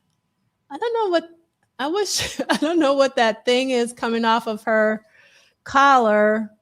It looks intricate, but I can't quite make it. Look at the people on top of the building, like in the top left-hand corner. So that's when you know you're in a small town. Let's just go get on the roof. Let's just go. Yeah, for sure.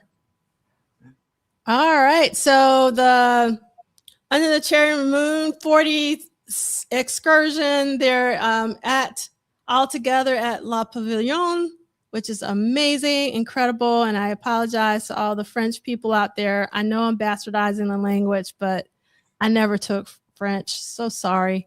And even though I took Spanish, my Spanish, I can read it very well, but speaking it, I speak it with a Southern accent because I am from Alabama. All right. So Chris Burnett is saying, did anyone see the recent Minneapolis TV interview with Lisa Coleman promoting Celebration, in which the news anchor wore a Mary Sharon polka dot dress and slicked back hair. No, I didn't see that. You have to send that to me. I saw it and didn't pay attention to that at all. So thank you, Brother Renee. I didn't realize that what she was doing. So thank you, Brother Renee. That went right over my head. Thank you, there. Yeah. Oh, this is funny. LTKK says this is more like a junction than a town. Petticoat Junction. All right, so we got. All right, there we go. Hi. Hello. Okay. So here's Portia. Hi. Again. Hi, everybody. Hello. Babe. I love that. Yeah. Party poop. Yes, we're live, people. What the Prince do this week? So I'm coming over. Nice. July 3rd, 1986, the Princeton Revolution. Yes. And here she is, the curator herself, the beautiful Tammy Sharp. Hello. Look at you. Hi, guys. We are here in Nice, France, celebrating under the cherry moon. You guys look amazing. Y'all look gorgeous. Amazing. So we're going to go around the table. Hi. Thanks. Oh, wow. Yes. Anything else in the house? So nice. Everybody looks so nice. This is so cool. Aww. So I don't know if you want to take it and walk them around. Oh, yes. Get it. Oh, look. Look at you. Look at you. Wow. Yes, indeed. So here we are. Nice. It's gorgeous. We are getting to live vicariously through y'all. Ah, that's nice. Yeah. Beautiful artwork. Nice. Yes. So we just wanted to jump in and say hi. We are waiting for dinner and the floor is moving. Okay. It is. That's amazing. Yes. We just want y'all to know that y'all all look fabulous and thank y'all for letting us to live vicariously through y'all. Thank you. We love you guys. Love y'all too. Stay tuned for pictures. Yes. Okay? Yes. All right. Oh my God, I'm sorry. You guys, you gotta come here. Yes. Gotta come here. Yes. We got to come here with you. Sandra, I think you should do your next symposium in Nice. Nice. I will come. I'll be there. All right, Portia. All right, guys. All right, Thank guys. you. We're going to sign out. Thank y'all so much. And stay tuned. All right. Thank you for joining us. No problem. Thank you. Have a great dinner. Bon appetit. There you go. I can't. Okay. All right. I feel like we're having our own MTV premiere right now. Yes, there we go. There we go. We having it the right way. Yes. Yes, have fun. All right. I can't believe, that's just a testament to our community that they're in the fabulous Le Pavillon, Pavillon in Nice, France, and they are joining with us. So yes, love that. And yes, Nice is beautiful. Edgar, they joined us earlier when they were driving to the place and they showed us the countryside and it just looked so incredible. Yes, I love this posh frocks and posh nosh for sure. That is community. It may not be like the 94 birthday bash with track coaster, but we was back coastal. We was back coastal. Wasn't track coaster, but we was back coastal. Yeah, we were. We were so, yes. Okay, so more photos. So we got Wendy, and if anybody can tell me what that thing is on her neck, I'd appreciate like what material is out of, because I can't quite make it out. Then we got Miss Lisa, looking really cool. And let's see. Yes, we got to give special thanks to our correspondents. There we go. This is live on location from beautiful Nice. And yes, so Tom says, I met Kristen Scott Thomas once. Nice lady. She was a respected actress now. Yes, very award-winning actress. Unchained Moon was her first movie. Yes, indeed. Did you ever hear what her mama said to her at the premiere? Mm-mm. She said, so the movie goes off. Mm-hmm. Her mother turns to her and puts her leg on her knee, go, cheer up, baby. They won't all be that bad. Oh, no. Oh, my goodness. All right. So Raymond wants to know, where is Brown Mark at the premiere? Okay. That's a good question. He's here because I saw him he's definitely there, but we don't see any photos of him. Yeah. Because he played. Yeah, he played. And he is in another photo, but in the shadows. You'll see. So again, Prince in kiss mode. And I love this photo from Carl Gehring again. You can see Sheridan has struck through, and you got Hollywood, Wyoming welcomes Prince. And you got MTV and Warner Brothers present world premiere Prince on the Cherry Moon. And here's another shot, which I absolutely love because they have the posters in. And this is such a small, it also reminds me of Utah growing up in a small town. Like these buildings look like small town buildings. Yeah. So it's really nice to see. It makes it look like this is a picture from the 60s since it's in black and white, than in 86, but this is from 86. And you can see the power lines and all of that. Much different from in your big cities. And one of the things for people who are not from small towns, I'm glad you said that. When you're not from a small town, everything is eye level. Mm-hmm. So if you ever wonder why people from small towns, when they go to New York, when they go to LA, when they go to Chicago, it's because it's the first time they're somewhere where everything is an eye level, right? When you're at a small town, at most, you got maybe a 3-story building, at most. And everything is 1 and 2. So like you said, just to see those 1-story buildings, right, really lets you see what it feels like to be in a small town. Yes. I'm so happy that we got 3 Alabama folks in the chat, because Baby Love is from Alabama. I'm from Alabama, and Insatiable is my name's from Alabama. So Alabama represent. Love that. Yes. So like how he ran toward the crowd screaming at him. Yes. So here's another shot of the town, and I love the MTV, and you can see the folks on the top. You can see those huge camcorders that you had to put on your shoulder back in the day in a local bakery, kitchens. You can see balloons in the top windows. Really love this shot. And here's another shot. That's actually the back of Sheila getting out of the limo. So that's Sheila. You didn't have to tell me that. But we can move on. I'm sure you had to tell that to somebody. Good reporting on you. Good journalism on you. Go ahead. Very good. I love we got a grandmama in the line, so I'm sure we got several grandmamas, but she's clearly a grandmama in the line. And that's really great. I absolutely adore this photo. It reminds me, obviously, of the Beatles photo, but it also reminds me of like a Gordon Parks photo from back in the day. Of them walking the street. Yeah. But we got, I'm assuming Jerome and Greg Brooks, and I can't make out everybody, but is that Miko in the middle?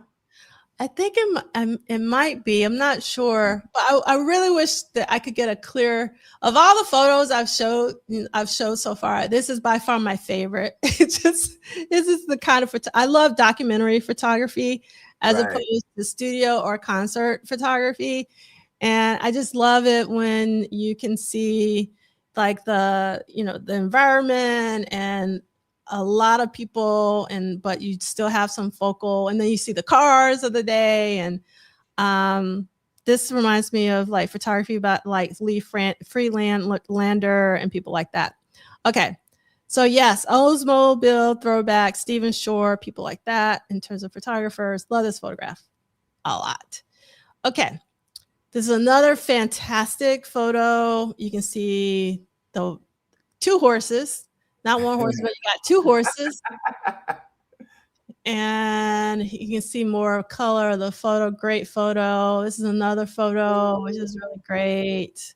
And there's a college on the right. See, Lee, college or something. College of something. Yeah. College of cosmetology, college of Bob, something. College of something. Oh, so I'm just now noticing that the horses have MTV on them. That yellow stuff. Because I was like, what is that yellow stuff? That's actually MTV logos. You can see it clear on the black and white photo. So that's kind of cool having MTV logos. So it's not a 1-horse town, but Tara says it's a 3-horse town. I love this. LTK has said they brought in a horse from a town over.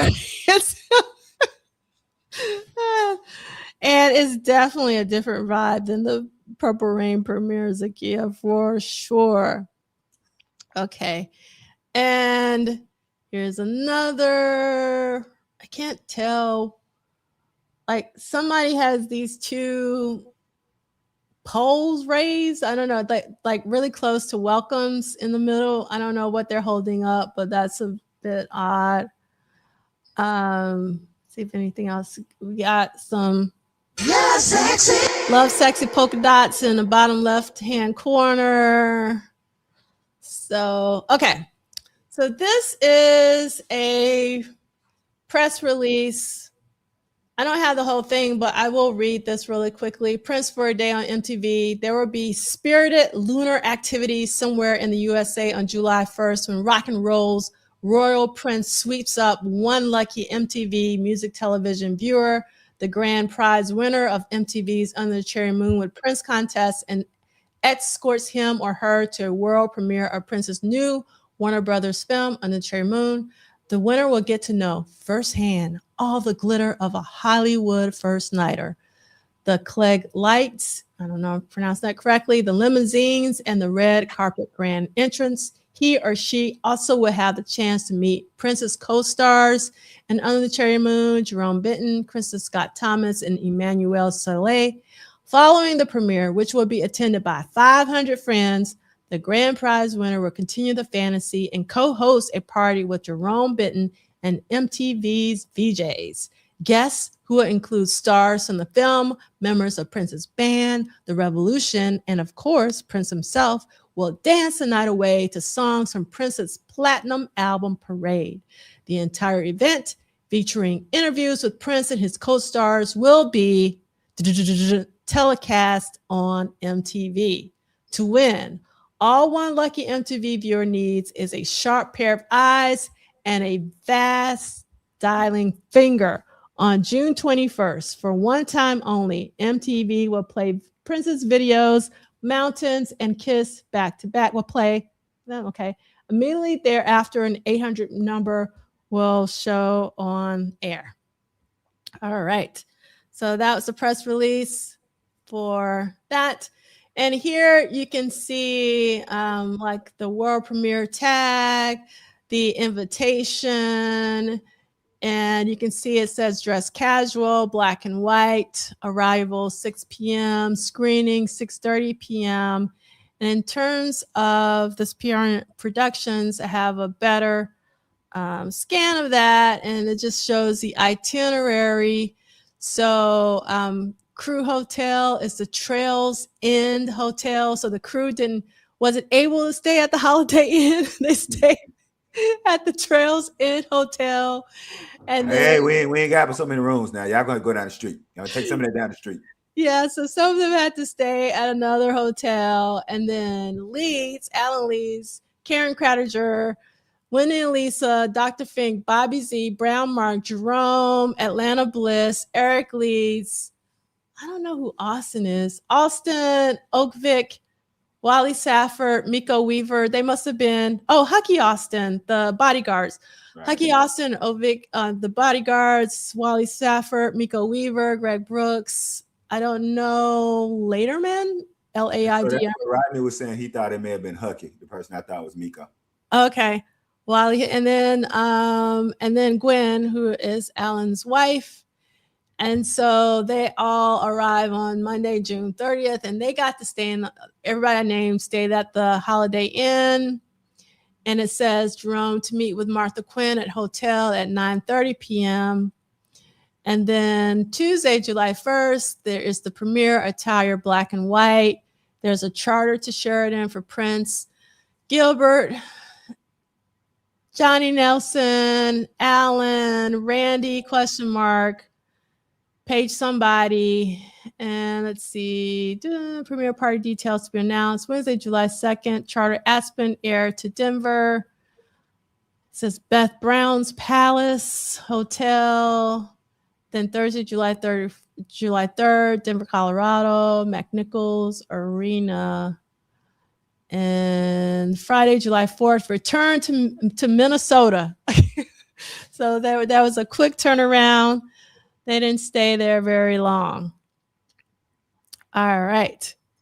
So these were like some bootleg shirts from the premiere, which I thought were great to show just because they went all in. There's even 2 different colorways. Get your Sheridan hustle on. Yes. Got your Prince t-shirts right here. Yeah. Pick them up right here. Yes. And then I love this this magazine cover just because they kind of knew what the money shot was, and I didn't have time to translate it, but I will do so next week because I want to know, like, unless somebody knows in the chat like what the headline says, because I would like to know. And there's an article that accompanies this, and it's Edgar, what that is, Edgar? Tell me what that is. Come on now, Edgar. Get on your job, Edgar. Come on. All right, go ahead. And then we see there's Prince on tour in 1986 in the bottom right-hand corner to Rotterdam and Brussels. I don't know if those dates happen or not. So, Edgar, if you're here, let us know if those dates are legit. And then here's an article that talks about Prince giving a fan the coat off his back. But again, I'm not going to read it this week. And then here's some more articles and just showing the shots that they choose to show. You can see again the jacket, and you can see Prince in the hands and Lisa, and some more shots. And here's an ad in the paper. Centennial Twin closed today for world premiere. So I know somebody was upset that it was closed for the premiere because they had a movie they wanted to go see, I'm sure. Because Karate Kid 2 was out, as well as Fright Night, Dusk Till Dawn. Those are the other movies that were out. And okay, so Edgar, do you know the headline for this one? And so Edgar's saying that the dates are correct. Do you happen to know what it's saying? Because I'm curious for the headline. And let's see. All right. And then I'll read. So these were the passes, the private screening of Prince Under Cherry Moon, July 1st, 1986. They had a couple of colorways, black and white with red. And then you have the triangle red. All right, so now we're on to Under the Cherry Moon is released, and we got even more photos, just so you know. Photos are not done. So I'm going to read Wednesday, July 2nd, 1986. Under the Cherry Moon opens in 941 theaters nationwide in the U.S. And this is a quote from Lisa Coleman. I think part of the success of Purple Rain was that Prince did open up and examine himself, and that it was real. It was an authentic thing. You could feel it, and there was all this excitement around it. And I don't think he's ever done that again. It was immediately obvious that Under the Cherry Moon wasn't connecting with the expected audience, and the combination on unfavorable reviews and bad word of mouth contributed to the underwhelming $3,150,924 at the box office for the first weekend. Within 2 weeks, the movie was basically done, ultimately making slightly more than 10 million compared to the roughly 70 million Purple Rain made 2 years earlier. Any true artist pushes their boundaries. It is the nature of an artist like Prince to extend his vision, to keep leaning forward, trying to grab the fruit that seems out of reach. Sometimes that works organically, but there are occasions where it just doesn't connect with others. There are fans who feel Under Cherry Moon is his most intimate project, and in many ways, this movie reveals a side of Prince they hoped existed, but he refused to reveal. But for the general public, the film was seen as a complete disaster and quickly became a punchline, with papers like the Los Angeles Times referring to it as Under the Cherry Bomb. Despite the film's box office failure, Prince maintained an affection for the project. He loved it. He absolutely loved it, recalled Susannah. He loved who he was at the time, loved his life at the time. He loved his relationship in the film with Jerome. He got to play a part like himself. Prince is a lot like that guy. All right, now, stop for a second, because that is the complete opposite of what she said earlier. And again, I'm not, and I want to be clear to everybody. This is not saying that she didn't say one of the two things. This is not saying, this is for people to understand a lot of times quotes have to be taken in context, because I think it's pretty probable that Susannah made both of these statements. But I think also you have to understand that in doing research and doing scholarship and doing journalism, which, you know, Brother Tudahl does here, that we have to be careful if we pull one quote out of something when we know other quotes exist. So so I'm glad, and I think you were going to stop in, so I didn't mean to cut you off, but I think that needs to be said, that this book ends, that sometimes we have to be careful how much weight we put to a quote, and if there's another quote that gives a counter to that, so that we get the whole story. All right, I'll shut up. Yeah. So, I mean, that's exactly what I wanted to talk about, was the contradiction of that quote that we read earlier. And I think it's so important. And I'm going to double click on what you said, because it's so important that you have to have quotes within context. And it has to be rooted and grounded in the source. So sometimes when you're writing and you're using one quote, it can be out of context. And I'm not saying that about Duane's book. I'm just saying in general, that can happen. So you always want context. And that's one of the reasons why I love Duane's book, because he always gives you the original sources of where he's getting all of these quotes. So you can kind of look it up for yourself. And Raywin, could you rephrase your question? Because I'm not sure. I want to answer it, but I was thrown off by it. So rephrase it, and maybe you can ask it in a different way, and then we can answer it. Because I'm not. Do you understand? I'm kind of. No, I mean, okay. Both were. You could see it in the theaters, you know. So they were both at the box office, but I'm not quite sure. I'm not following the question. Right. When he expands on who Prince was truly playing in the movie, there was certain, I think, maybe envy, maybe in the far end of the spectrum, jealousy that Morris Day and Jerome's repartee in Purple Rain was so successful, and that maybe in response, his relationship with Jerome and Cherry Moon was trying to match that repartee, if I'm saying that, and it failed.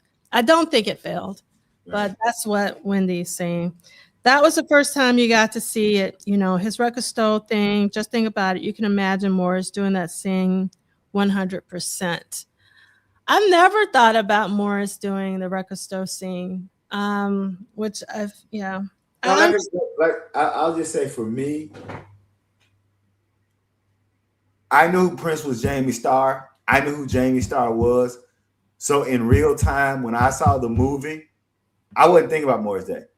In real time, if you listen to Prince, particularly Dirty Mind, Controversy, 1999, and if you listen to that 12-inch of Less Work, and there's a phrase that Prince says in the 12-inch of Less Work, I'm not going to say it because I say it all the time. If you know that phrase that Prince says in the 12-inch of Less Work, you know that the person that he's playing in Under the Cherry Moon is closer to who he is. So I was one of those people, but this is what happens when you get a lot of fans from your biggest project who don't know the rest of your work. Yeah. And so I think you had a lot of people who only knew Prince from Purple Rain. So when they saw this, they didn't know who Jamie Starr was. I'll shut up. Yes. So have a great day, Christina. I knew we were going to go over, so we're going over, Celie. So I don't know if you have family things, but we're going over. I'm good. Awesome, because I'm in for it. Because this is a very special day, a very special week, and 1986 is all about Under the Cherry Moon and Hit and Run. So we're in for the long haul. All right, so.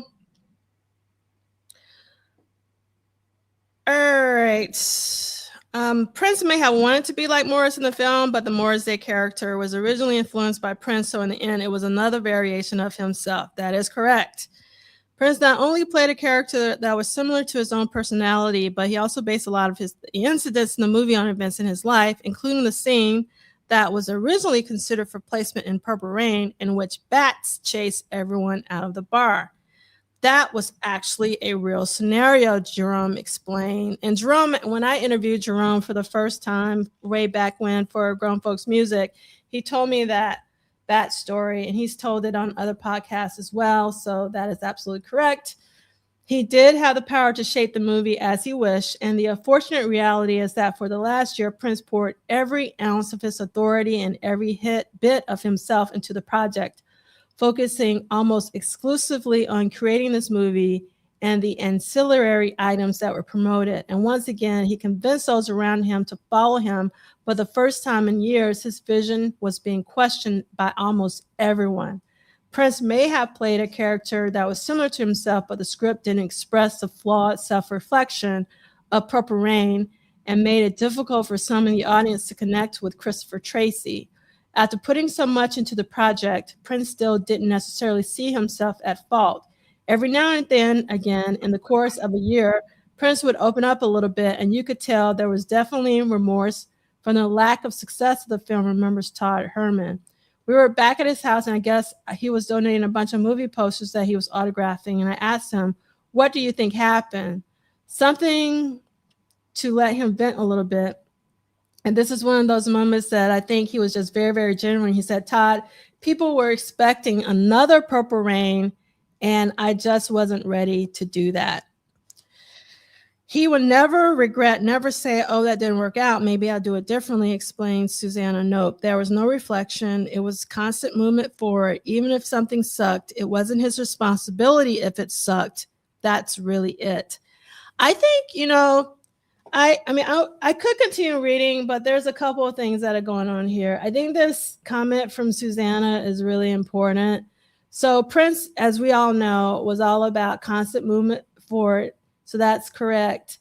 But I really love this. Even if something sucked, it wasn't his responsibility. If it sucked, that's really it. But I think that I didn't think it sucked.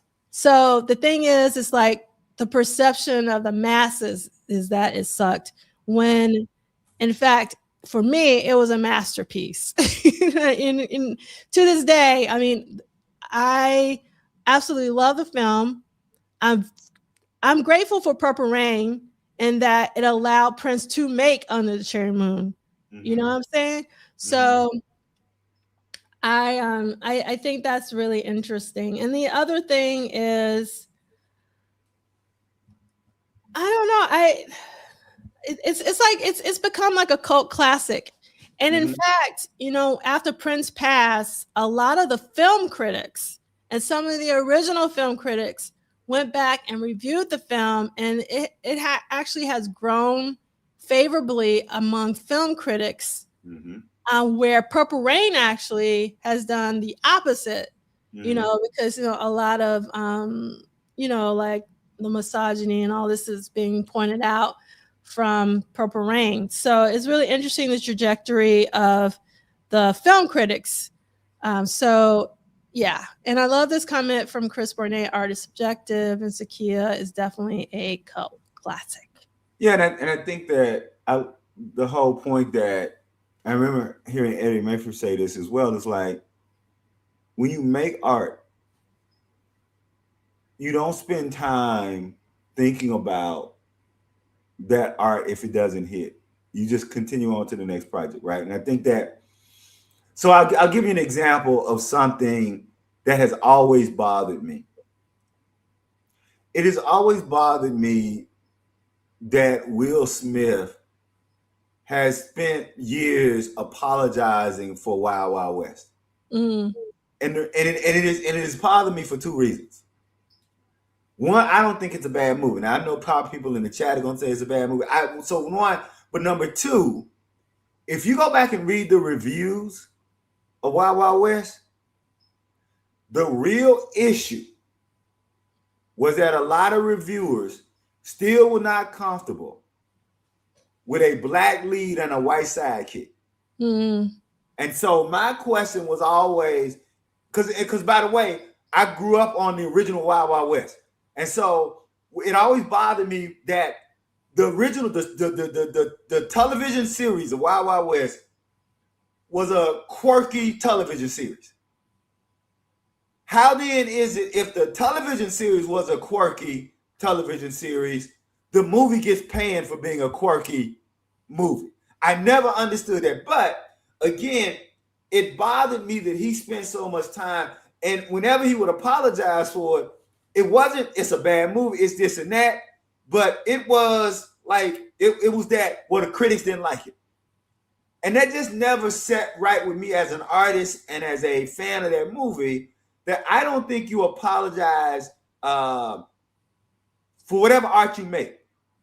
If you make something and you do the best that you can do and people don't like it, well, fuck it, they just don't like it. Like that's what art is. So I'm glad that Prince always was moving forward.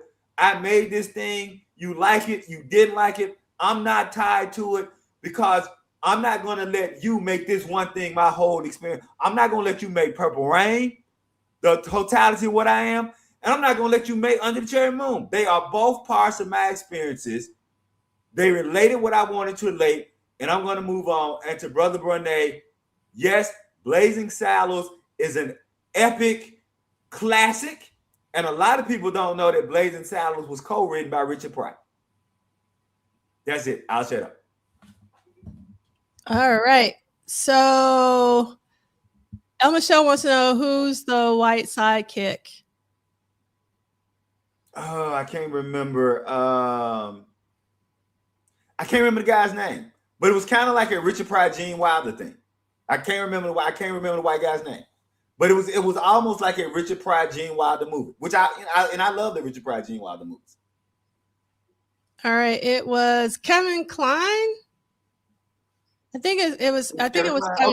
Okay. Like I said, I remember his face, but I don't remember. Okay, that meant yes, because he's on the poster. So, all right. So I'm gonna continue reading because we got still a lot to cover. We're still on our first day out of 3 days. So, our second day out of 3 days. So, the soundtrack album was brilliantly crafted, but didn't always embellish the movie as it had in Purple Rain, and some of the music fell flat despite how well it worked on the soundtrack album. I don't agree with that statement. And again, we can agree to disagree. That's our community agreements. Right. Especially if you're watching this, Duane. The inevitable larger tour was rehearsed, and a series of hit and run performances around the country would easily be expanded if needed. The scenario had worked out flawlessly for Purple Rain, but the failure of his second movie gives an insight into what would have happened if Purple Rain had bombed. The subsequent Purple Rain tour would have been trimmed back, and the career-defining success would have eluded him. I think he would have become a cult artist, because that's pretty much who Prince is to me. And I don't know if it was you or Brother Turnbull ever said this. I remember somebody saying that Prince was a cult artist that was interrupted by the success of Purple Rain. Yeah, yeah. So for somebody like me and you, who we were there, I don't have a problem with that. So yeah, I just want to be clear. I don't have a problem with that. And there's people talking about if Will Smith had turned down The Matrix for, and then somebody else put up that it was. I don't think it was a mistake that he turned down The Matrix for Wild Wild West. I mean, you make movies, you make a decision, you make a movie, you make art, you move on, end the story. All right, let's go ahead. Okay. The subsequent Purple Rain tour would have been trimmed. Oh, yeah. I think Parade was a good album, reflected Bobby Z. I think it had great songs on it. I think it would have probably done pretty well, but I think the timing was off after Purple Rain, with Around the Rolling Day kind of slacking off in sales. Then Parade came along, and with the movie, it was hard for it to grab. I thought that Kiss was a complete smash and set the album up huge. And then came Mountains, which was not that big of single, really. Then the movie, and then the album was gone. He did have a magic touch for a long time, reflects Peggy Leonard. And when Under the Cherry Moon kind of bombed, I think that was a little bit humbling for him. That's when everything wasn't turning out as well. Everything he touched wasn't turning to gold. Now, I have to say, in context, and I'm going to continue reading, but I was 15 years old at this time. For me, Prince was still just as big as he was in Purple Rain, because I wasn't really reading, like your Rolling Stones. I was reading stuff like Black Beat and Right On and Rock and Soul. So as far as I was concerned, he was still just as big for Purple Rain. He was still like ascending, in my personal opinion, as a 15-year-old. Mm-hmm. So I wasn't, because like Around the Rolling Day was amazing. Like It was an amazing album. I mean, Parade was an amazing album. And the reason why that both of those albums were so amazing is if, like me and C. Lee, if you were already listening to Prince before Purple Rain, right? I came in on Dirty Mind. Dirty Mind was different from Controversy. Controversy was different from 1999. 1999 was different from Purple Rain. Purple Rain was different from Around the Rolling Day. Around the Rolling Day was different from Parade. And that is the Prince that I knew and loved. Yep. Period. So I actually got scared when Purple Rain came out, because I thought he was going to succumb to in real time as a little person. I was so afraid he was going to become pop, pop, pop, pop, pop, pop, pop, pop, pop. Mm-hmm. And he was just going to not be his quirky, experimental, innovative self. Yep. So when Around the Rolling Day came out, I was like, thank you, Lord. This is the Prince that I love. And I'm talking about, I'm serious. As a teen, I was concerned because it was massive. Yeah. No, and I was with you. I would say the only difference for me was I was surrounded by and connected to people who were getting off the ship. Mm. And my only response was like a kid at the buffet, good, more for me. But so I was undaunted. So I saw people getting off and getting on other things. And I looked over there to see what they was getting on. I was like, yeah, none of that's better than what's happening over here. So that's the only reason, because I knew people who were starting to get off. Yeah. All right. So within days, Parade would mark in its 12th week on the charts and was on its way back down. It was number 19 in the Billboard Album 200, dropping from number 14 the previous week with no real bounce materializing for the soundtrack. Hopes that it could rise back up the charts and climb past its peak of number 3 from mid-May vanished. Prince now had a few options. He could wallow in self-pity about the movie's failure, or regroup and use that energy to move to the next project and potentially redefine his career. What was likely the most humbling public experience is being booed off stage while opening for the Rolling Stones in 1981 would inspire him to forge ahead. I don't know. Would you compare this to Prince being booed off of the Rolling Stones stage? That's interesting. I never thought about it. I don't know. You know what? It's difficult for me. I don't know if he was bothered by it not doing Purple Rain numbers. Like, you see what I'm saying? That we know he was bothered by the Rolling Stone thing, right? We know he had to be talked back into it. I don't know if, like, there's no indication for me that he was bothered in a real tangible way by not doing Purple Rain numbers. And it seemed that he was happy with the art that he made. So I'm like you, I don't know if those two things equate. I think go ahead. I don't think they equate, only because if he was that concerned about Purple Rain's success and maintaining that, he would have done a Purple Rain 2. He could have done a Purple Rain 2, but he chose to do a 180 with Around the World in a Day. So I don't think so. That's me personally. Right. Okay. So great art is not made by committee. It isn't poll tested or voted on. It is usually created from a single source without filter. It is easy to imagine Prince reflecting on the reasons for the setback and seeking out causes and other people to blame. According to his manager, Bob Cavallo, he started to not believe in anyone but himself.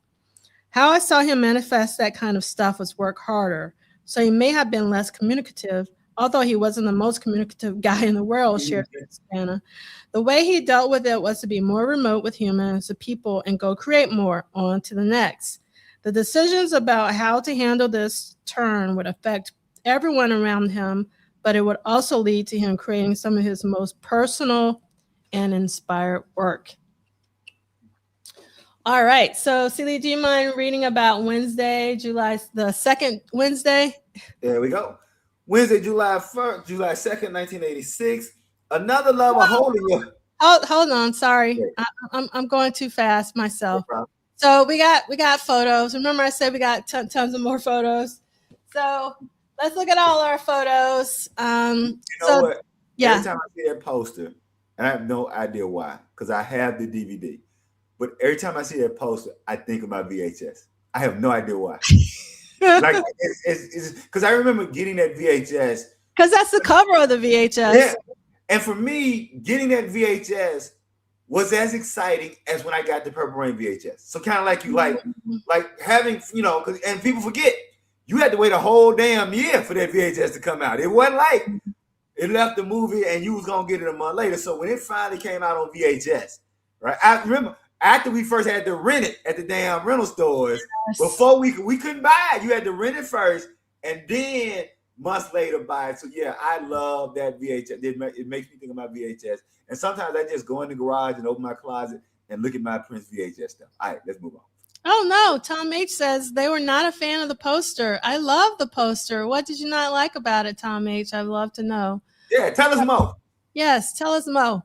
All right, so here are some of the press shots that were released with the press kit. And Lee Christian shared with me the press kit.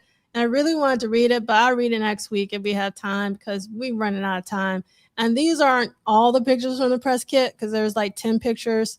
So these are some of them. And I really love this shot only because it's not in the final cut, so we get to see this in the cut that's online. If you do your Googles, you can kind of see it. And then this is Jerome again, Girls and Boys. And then here's Tricky and Katie and the polka dots. Question. Yes.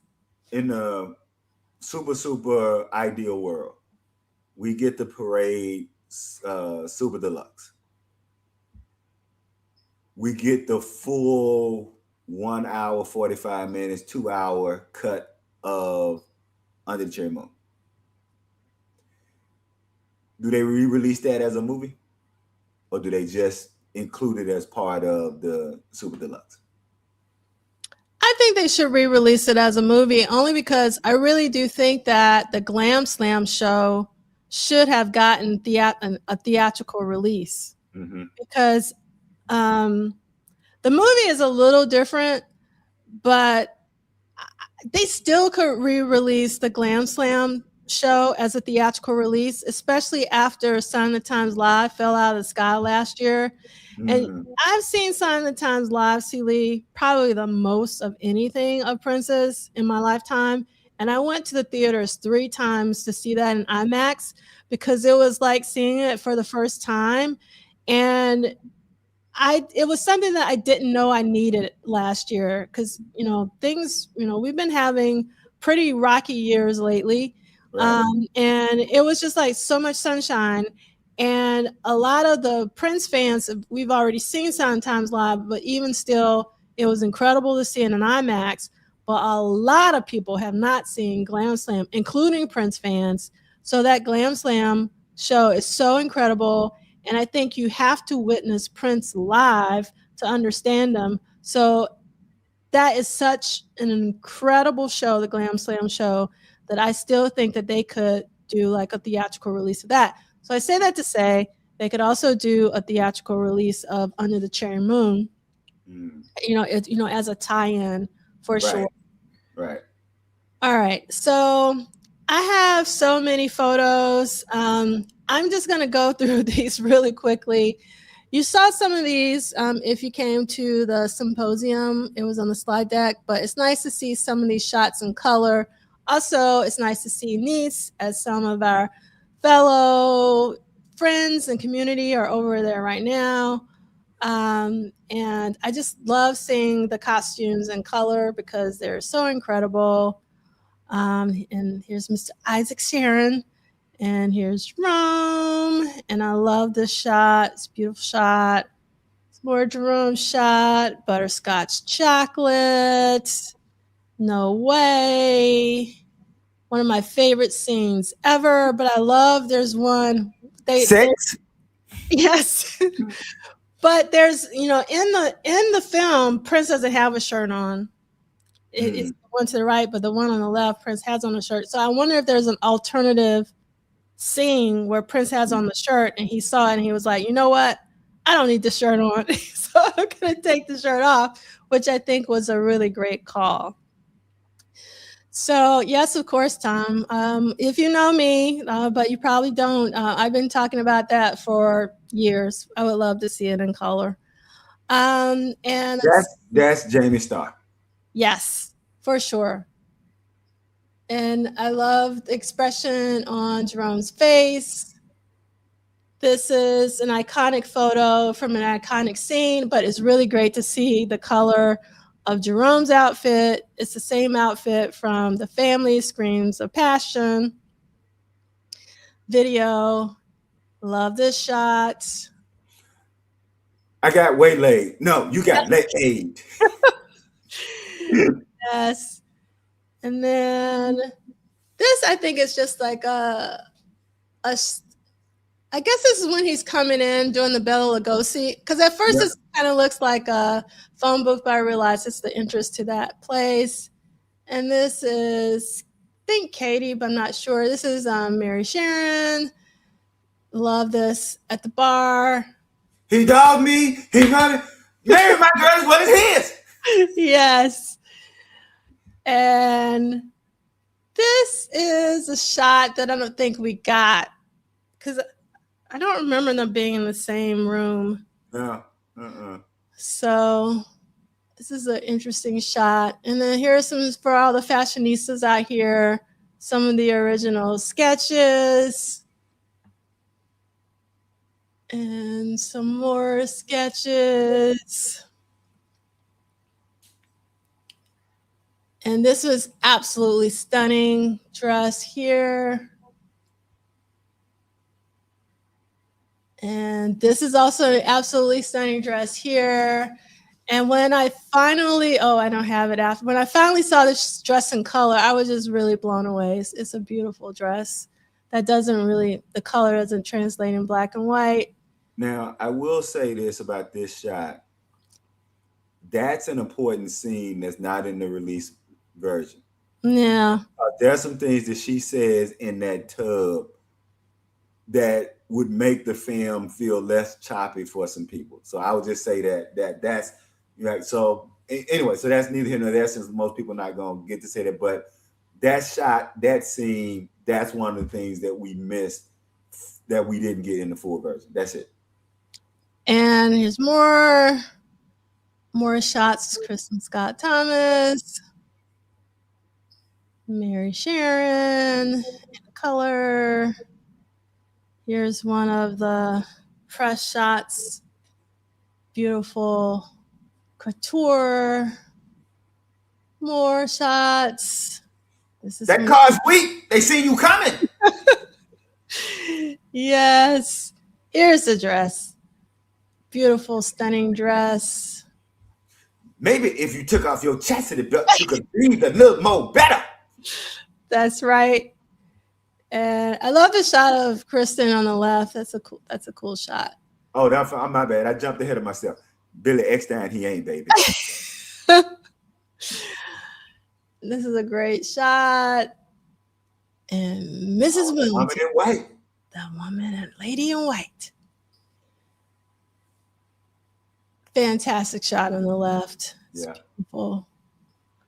And all in white. This is another one of Mrs. Wellington. Another one of Wellington. He likes to collect things. This is with Chinese. You? Tell him it's Chinese. Greatest hardcore moment of all time when Another Lover Hole in Your Head kick in. Yeah. I love that moment. Great shot. With me. Yes. Not another man, are you? Yes, yes. Yes, you yeah.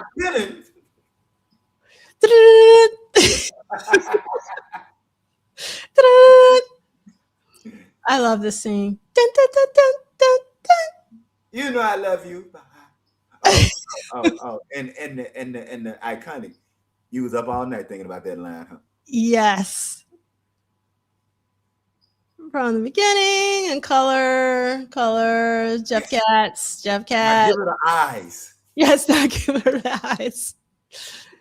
Yes. Jeff Katz. One of the things I always loved about this shot is his reflection in the piano in the top. Yeah. And this is when he's camera mugging. There you go. It's a great shot on the left. And this is when they were out doing their shopping spree. And great. One of the things I was really disappointed by when going to Paisley Park is they have dismantled the Under the Cherry Moon graffiti bridge room. And one of the things they had was this outfit in there, well, at least the top at one point. It was really stunning. So I was sad to see that go. Some more shots. More shots. I love this one, the silhouettes. And yes, Tom, I do think the movie would have been more successful if it had been released in color. Oh, tarot cards. Want me to read your fortune? I bet you'd like to do a lot more than read it, buddy. And I love the curl on his hair. From the I Wanted You 40, I had never made the connection to Josephine Baker's curl that Karen Terman did. And so I've put a lot of the videos from the I Wanted You 40 symposium in the accompanying playlist this week. If you haven't had a chance to do it, this weekend would be a great time to do that if you're reliving Under the Cherry Moon. For additional context, we had a live commentary that C. Lee was a part of, and Arthur, and so many others. And my trip. We had a ball. We had a hootenanny. We did. It was such a great symposium. It was by far and we've had so many amazing symposia, but this was special. 10 years of Prince and Under the Cherry Moon was really fantastic. So this is from the beginning of the cut version. Wildcat car, getting out the car. Christopher Tracy, white coat, driving to the grotto. Here are the cards to the bar Christopher Tracy played in. Here's your future, framed in gold. And here is the tag of the car that Christopher Tracy drove. Here are the newspapers in the bathtub scene.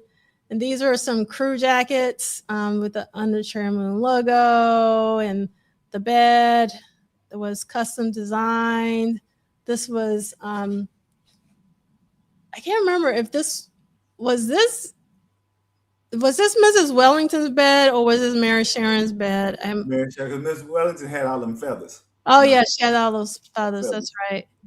Then this is a cool scene because I didn't realize that Prince, I don't know if this is in the movie that you see the photo.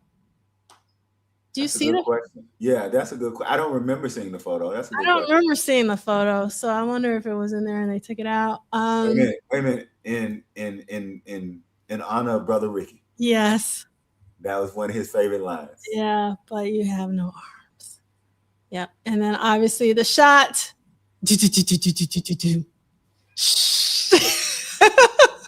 I want y'all to know I went to school. When school came in, walked into the cafeteria and tried that shit.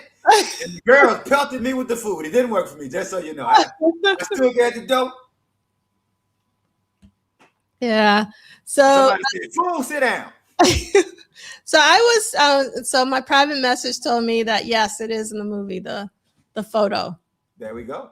Okay, I've never noticed the photo in the movie, so it makes you gotta watch it one more time. And then we'll be landing on the moon. And then this is Prince sitting in the back, which is I wish it was a better shot of this with us. And this is one of the this is a Jeff Katz shot, but it's in the area of the movie. Then stroke her a couple times for me, cousin. And put a pillow up because she like it like that. This is in the record store scene. And okay, let's go back. To the bed. The bed was designed by Sophie Rue here. Thank you, Edgar. And let's see. On top of the piano or stage piano, then shots.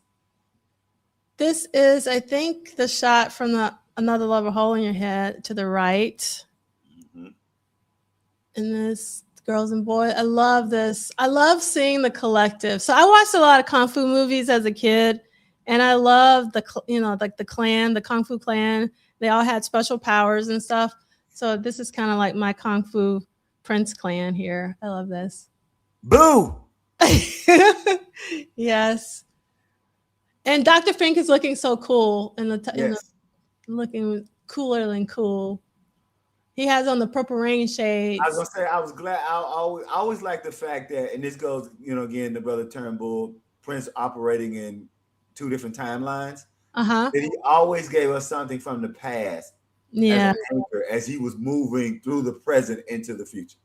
Yes, I always loved that. I know. Oh, so Alexa in the bottom is Alexa for Alexa de Paris.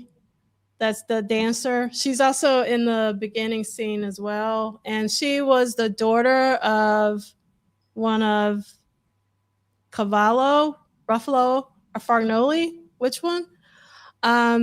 Really? Yeah. So I think called this his Dr. Kildare look. Another great photo is Wally, because Wally is next to Dr. Fink. He looks super cool. Yeah. Photo too. I wish it was a better photo. It actually looks better on my little screen. I have two screens. It looks better on my little screen than big. Absolutely love the entrance of Wendy and Susannah in the Girls and Boys video. Okay, so this was the moment that this was always in my head, that when I knew Prince was dating Susannah. Mm-hmm. So when I saw that shot and I knew they were dating, the only thing in my head was like, oh man, you sleeping with the guitar player, right? Because they twins. Like that's so just like in my head, I was like, that's the guitar player. So yeah, that was always an interesting shot to me, realizing that, that they were twins. Okay, so Edgar, I'm so happy Edgar is here. Edgar is saying that Jeff Katz shot is opposite Christopher and Tracy's apartment. So Christopher would have seen that when stepping out of the door each day. Very good. Thank you for that. And then Lisa is always smoking, at least during this period. So Gabriel has Lisa's Hey, it was the 80s. We didn't know about it then. Yeah. In the 80s, smoking was sophisticated, right? We didn't know we was killing each other. And okay, that's an interesting comment, Edgar. So Edgar is saying that in that girls and boys shot, Wendy is the in-between version of Prince and Susannah. Same hair as Prince, same face as Susannah. See? That's very astute, Edgar. And then D68A is telling us, again, the girl in the corner who is also in the opening scene is Steve Fargnoli's niece. Yes. And yes, lots of smoking in old movies. And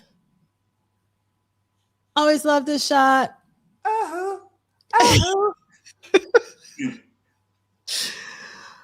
He's into it, and Eric looking clean in the back. And then These are my father and his two left hands. My right hands. I can never remember. Oh my God. And that means I get to go to dinner without my daddy's permission. So that says what?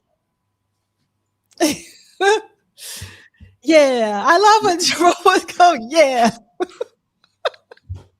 And you know what I really love about that scene is Jerome was playing like both sides against the middle. Yes. Like he's like on both sides at the same time. Yeah, that was so weird. Jerome is amazing, and like Jerome doesn't get props for his acting abilities. And I think this scene in particular is a really great scene to showcase what an amazing actor Jerome truly is, because he was playing both sides. Yep. Yeah. And love the shot. They're not happy. He tore up his boombox. Yeah, these are out of sequence. I'm sorry. I put this together so quick this morning. I stopped chasing money when you stopped chasing dreams. I love this line from Rodney, which is you ever been to Miami, baby? Yes. There's nothing in Miami but people who weren't born there and drugs. Yes. I absolutely love this comment from Kara Brooks. Prince made this movie for himself, not for the mass audience. That's the mic drop right there. Thank you, Sister Brooks. That is the mic drop right there. That's the mic drop for sure. And I love this. Gabrielle said, I wore that headpiece to parties for a year as a teenager. No one knew why. I didn't know anyone else who loved Prince, but now you do, Gabrielle. You are not alone. Thank you for sharing that. And so I'm going to put your quote up with that one so everyone knows. And I always thought that headpiece was calling back to Apollonia's headpiece at the end of Purple Rain. Huh, I never made that connection. See, that's what I always like. Like Prince was always giving us those two timelines, right? So yeah, so it was always like for me, like, you want Purple Rain? Here, take this. Now let's move on. Yes, that's one of the things that I love about being a Prince fam, whatever you want to call it, are the breadcrumbs. Yes. So many, or Easter eggs, whatever you want to call them.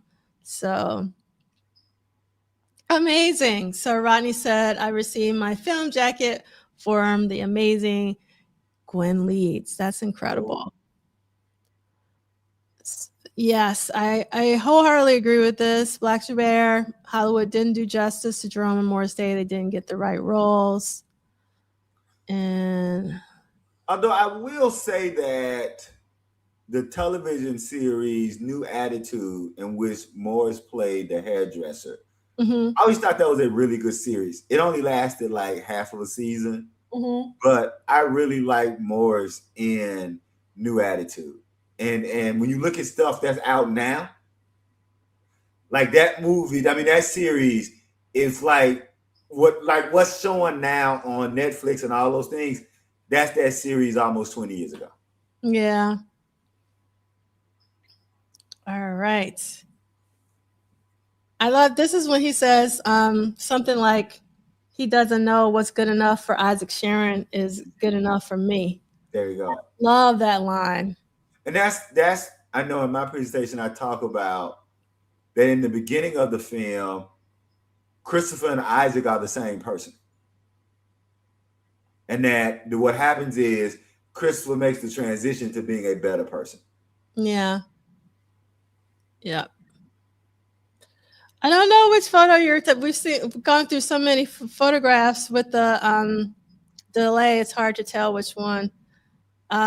This one is great. I'm sorry they're out of order, but what can you do when you run out of time? Record store. There you go.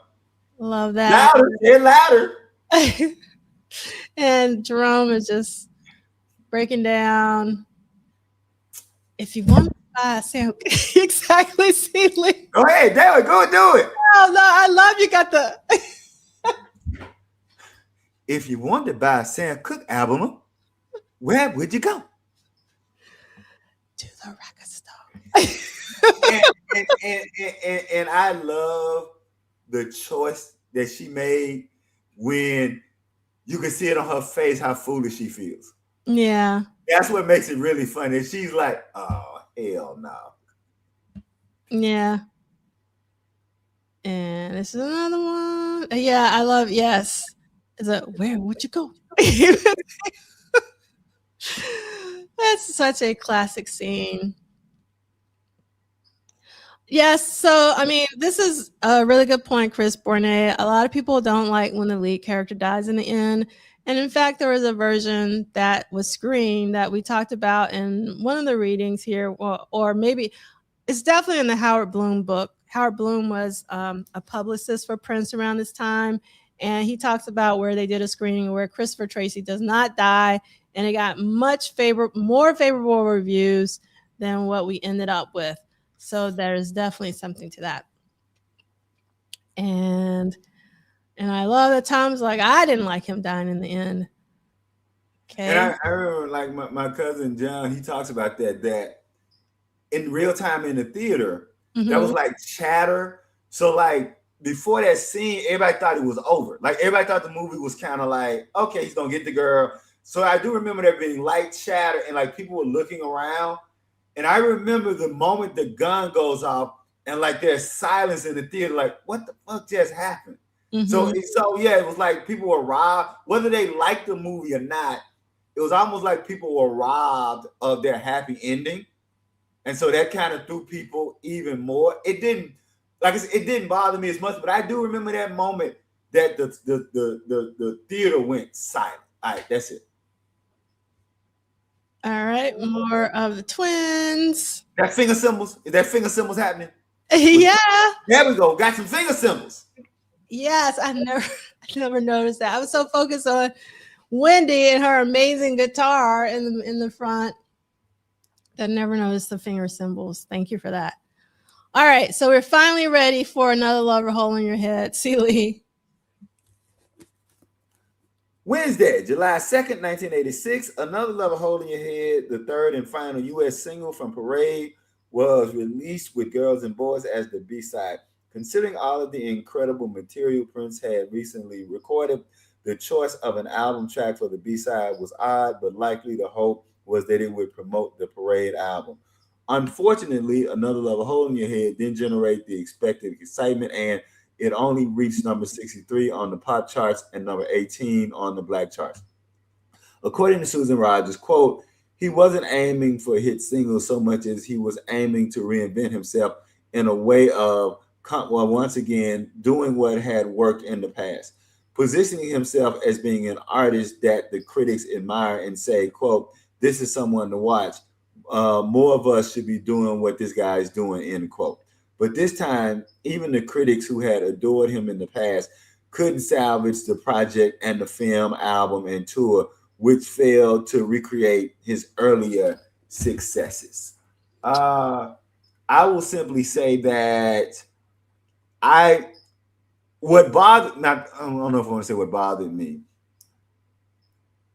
I love the video for Another Love Hole in Your Head. Mm-hmm. I would have liked the live version to have been the B-side. Mm-hmm. So you get the studio, and then you get the 12-inch, and then you get the live version that we get in the video. But I think also, and I don't know if this is how everybody else felt, I was also, the video upset me because I knew we weren't getting a tour by then. At least I think I knew we weren't getting a tour. And so I'm kind of like, well, why the hell are you showing me this? You see what I'm saying? Because if you go back a year or so earlier, Take Me With You was letting us know how great the Purple Rain tour was, and you can catch the final dates if I'm remembering correctly. I think that was like still some fun. So now you giving me this outstanding live video, but I know by now ain't no tour coming. So it was a bittersweet moment for me that this was, and it was going to be the first tour I was going to miss. Well, take that back. My mama tore up the Purple Rain, right? So I couldn't get my redemption. So someone who had seen Prince 3 times, missed Purple Rain, this was going to be my get back after Purple Rain, and you ain't coming. I think that the tour would have not only bolstered the album, I think the tour might have even bolstered the movie. Yeah. So that's it. No, I agree wholeheartedly. I will say in real time, I was devastated with a T on the end that we didn't get a tour for Around Rolling Day. Right. We didn't get a proper national tour. Yes, he's hitting and running right now for Parade, but he ain't hitting and running in Atlanta. Right. Exactly. Exactly. Like, and of all places, like he didn't play Atlanta for this hit and run tour. So I was devastated, so, and then for Sign of the Times, we didn't get a proper tour. So I was just like, what is going on? So it's really funny with the Parade tour in real time, or what we got, which is a Detroit show. Right. I was really upset because Prince wasn't playing any instruments, because for me, it was all about Prince and his, being a musician. So I was like, what is going on? I was like, we're not getting the tour. He's not playing no instruments. Like, what is going on? Right. Yes. All right. So I want to show the Another Hole in Your Head 12-inch for a couple reasons.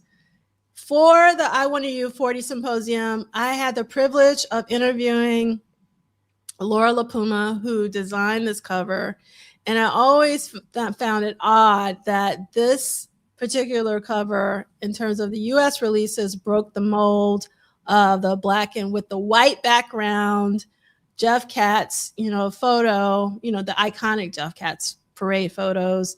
Mm-hmm. And we got this, and then we got different fonts, and we got different purple colors and all sorts of stuff.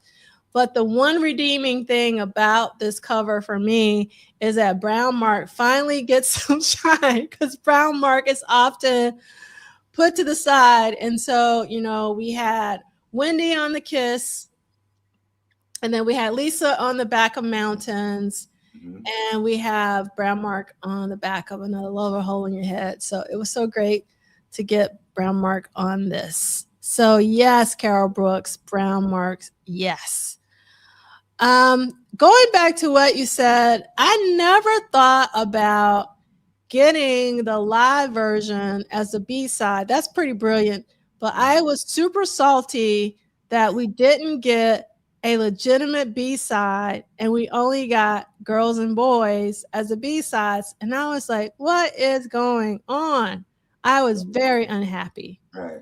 As a little person. But that also goes back to the fact that I actually did not dig for a while the America release. Because I wanted the live version from the video. So it was 20. Yeah, we got 21 minutes. They was doing all this stuff. Prince talking about it being terrifying, all of that. But I wanted that energy. I wanted that thing. Again, we weren't getting a tour. Yeah. So we don't get the America live version, and then we don't get Around the World in a Day. I'm like, man, what So yeah, we both are salty, but for two different reasons. Yes. I never thought about that. I was so happy to get that 21-minute version of America that I was mad that we didn't get any more 21-minute versions of other songs. That's what I was. And I think about it. It literally took me almost 8-9 months, almost a year, to me to go like, hey, let me stop tripping. I got 21 minutes of fun. Let me go. Because I went and I bought it, and here's how stupid I was. I bought it, like, oh wow, this must be more the video than then they showed like it still didn't register. Oh, you thought it was going to be the live version? Yeah. And so it didn't register till I put the kneel down. Man, what the hell? Oh my God. So yes. I literally didn't listen. I listened to the B-side, but I didn't listen to the 21-minute version of America for probably 8 months. And then of course I went back and listened to it. It's like, yeah, okay, I'm tripping. Let me enjoy all this fun. All right, so D6AA is saying the Girls and Boys Double Pack UK 7-inch was B-sides of Under Cherry Moon. She's Always in My Hair in 17 Days. That's reusing songs for sure. And Black Bear, I agree with you, Celia, the video version.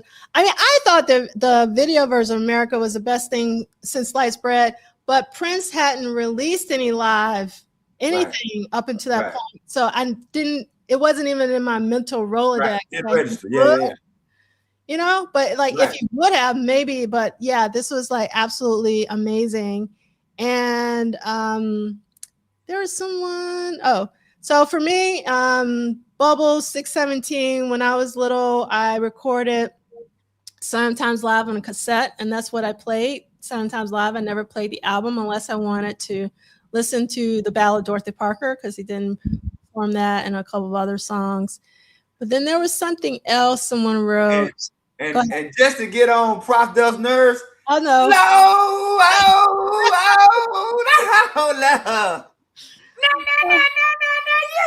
All right, let's go. Yes, one of my favorite live performances ever. Not. Oh my God. Yes. Okay. So who is it? Andre makes a really interesting point. Okay. Parade tour should have been a full-blown tour, but I get it. Prince toured every year in the 80s, right? So Prince performed live for sure every year in the 80s. Let's do some research on Prince Vault. Let me share this tab instead. Let me see what you get here. So what we're seeing is Prince Tour 1980 with Rick James, Dirty Mind, Controversy Tour, Prince 1999 Tour, Purple Rain Tour. Parade was really the actual tour you can see is in London, Rotterdam, Coleman. So basically European, Japan, not an American tour. But if you go on to Prince Vault and do live performances and do your one-off appearances, let's see what we got in 86. You can see the hit and run shows over here. So yes, there were some US spot dates, and he always did like shows at First Avenue. So technically people in Minneapolis got to see him the most, I would say, in terms of like every year. You see again, Chanhassen, Minneapolis, but not many other dates because these are the one-off dates. And if you go back to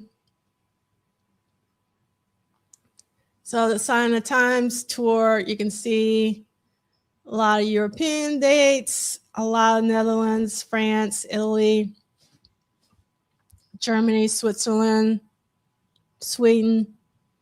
And then Love Sexy is finally when he came back to the States, and I was thrilled. So I got to see him both nights in Atlanta because I hadn't seen him since Purple Rain, which it's crazy. That means we were in the same building. Yeah? Yeah, that's why I saw the Love Sexy show in Atlanta. Amazing. Yep. Yes. Because I was worried that I think he eventually did, but I was worried. I was like, he's not gonna go to New Orleans. Yeah. And I didn't want to take a chance. Yeah. But he did eventually. Yeah, he did. He eventually got down. And Memphis. And when he went to Memphis, I was like, damn it. I went all the way to damn Atlanta. Yeah. So, and then after that, you got. But by the way, I did go to Memphis because I was like, well, it's right here, there. But I couldn't do New Orleans too. But I was there. I was like, God damn it. So you got to see him twice too for Love Sexy. Yes. Awesome. It was such an amazing show. It was. It's my favorite Prince concert, bar none, that I saw live. It's like, it was incredible. Okay. So we are going to read. Do you mind reading July 3rd? I sure don't mind reading. Because my voice is, I can tell it's about to give out for some reason. Problem. You've been reading and working.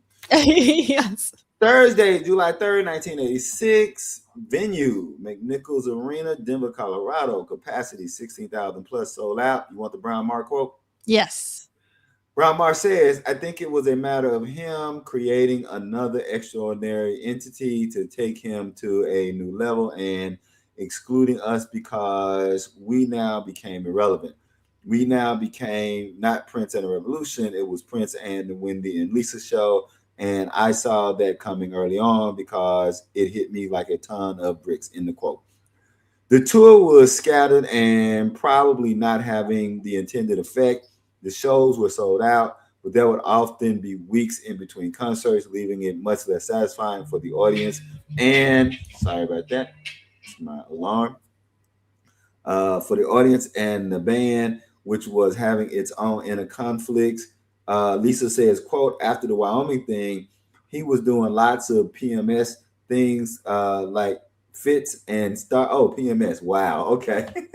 PMS things like fits and starts. One day he'd be like, we're going to take over the world and this is the greatest thing ever. And then the next day it was like, I'm going to break up the band. So play like your life depends on it. Like we'll all be dead tomorrow. So it was very odd. He was, and this is Lisa continuing, quote, he was doing weird things. There was a picture in the newspaper of Wendy on stage smiling. He called into the dressing room and told her how bad that looked. Then he made her get her hair cut right in front of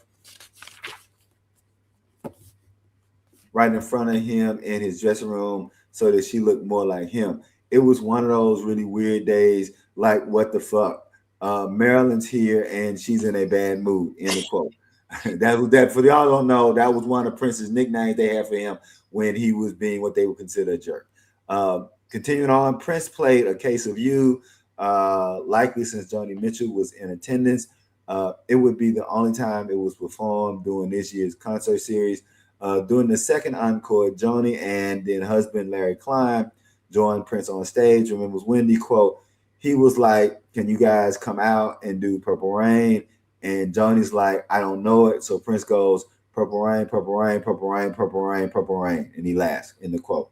The Hit and Run tour would take a month off until the beginning of August when they played 2 shows in New York City. Unbeknownst to everyone, those 2 concerts would be the final U.S. performances by Prince and the Revolution. All right. So since your alarm went off, do you need to leave? No. I'm just going to get off the screen just for a second and come right back. Okay. All right. Sounds good. So I'm going to show some photos. Give me a second to bring them up again. And all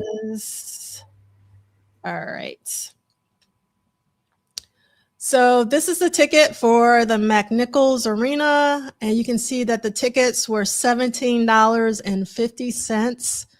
And incredible to see Prince for $17.50 in 1986. And here are some shots. I think the majority of the photos, concert photos that I've seen, are by John Leba, but there was another photographer there, so I'm not certain. If you see a question mark and I need to take off the comments, that'll let you know that I'm not sure if that's the photographer, so that's the reason why there's a question mark. But I love whenever you see Prince and Wendy together with the dueling guitars. And then this is another shot by John Leba. And you can see, again, Prince in his guitar revelry, incredible, with a purple guitar that's on the cover of Duane's book. So, whoops, it's the wrong one. Whoops, hold on. I'm a little rusty, everybody. So here we go. So this is the guitar that he's playing, the purple one with the flowers. And we got again, an iconic Prince silhouette with the tambourine. And you got another tambourine shot. And you see the cross. Love this. Another shot by John Leba. All these photos by John Leba, unless there's a question mark. I think this is John Leba, but I could be incorrect because there was another photographer at the show. This is another John Leba. And another John Leba. I always love when Prince and Wendy are on the same mic. And this is one of like my favorite shots ever. I really love the symmetry of Wendy going back and Prince's head back. I think this is a really amazing shot here. And this is in Denver, Colorado. And we'll read this next week because we don't have time for this, but it's an article, Prince Book's concert in Denver next week. And just a pet peeve of how they always have the picture out of the era. Oh, yes. I noted that too. So we are at the end. I have a lot more, like the salon stuff, but we ain't got time for that because we're already over. I wanted to end at 3, so we're just over a little bit. So what we're going to do really quickly is just remind everybody that if you haven't and you're thinking about it, definitely go to the 11th annual Paisley Midwest Party honoring the legacy of Prince. Eric Leeds and Atlanta Bliss will be there. Eric Rogers does an amazing job. It's going to be in Georgetown, Kentucky in August 21st to 23rd. And as you know, we have a lot of people in need in the Prince community. I'm just going to say their names. All of these GoFundMes are still active. So please support them if you can. Anything helps, $1, $5, whatever you can contribute. And if you cannot contribute any money, please send them kind words because these things, illnesses and recovering takes months and sometimes years. So that's the reason why we continue to share these kind of GoFundMes. And one is for Jackie, and one is for Rich Benson's wife. Another one is for Addie Durant. Another one is for Troy. Luckily, Troy's cancer is in remission, but he still needs to pay a lot of hospital bills. So it's really important to still support him. And Dr. Funkenberry has really been going through it. So any kind words you can send to him and anything that you can donate to help with his medical bills would be amazing. And Des Dickerson. All right. So there is an accompanying playlist. So like I have the edited version of the Sheridan show. D68A has it on their channel. There's a trailer from Under the Cherry Moon. You can rent or buy Under the Cherry Moon from YouTube, but I wouldn't do that after the article you sent me this week, Celie, about for those who are on PlayStation, they're removing 100 or 500,000 titles. I can't remember. It was a lot of titles, whatever the number was. And that's the reason why physical forms of media rules. So you can still purchase a DVD, Blu-ray of Under the Cherry Moon, which I would suggest.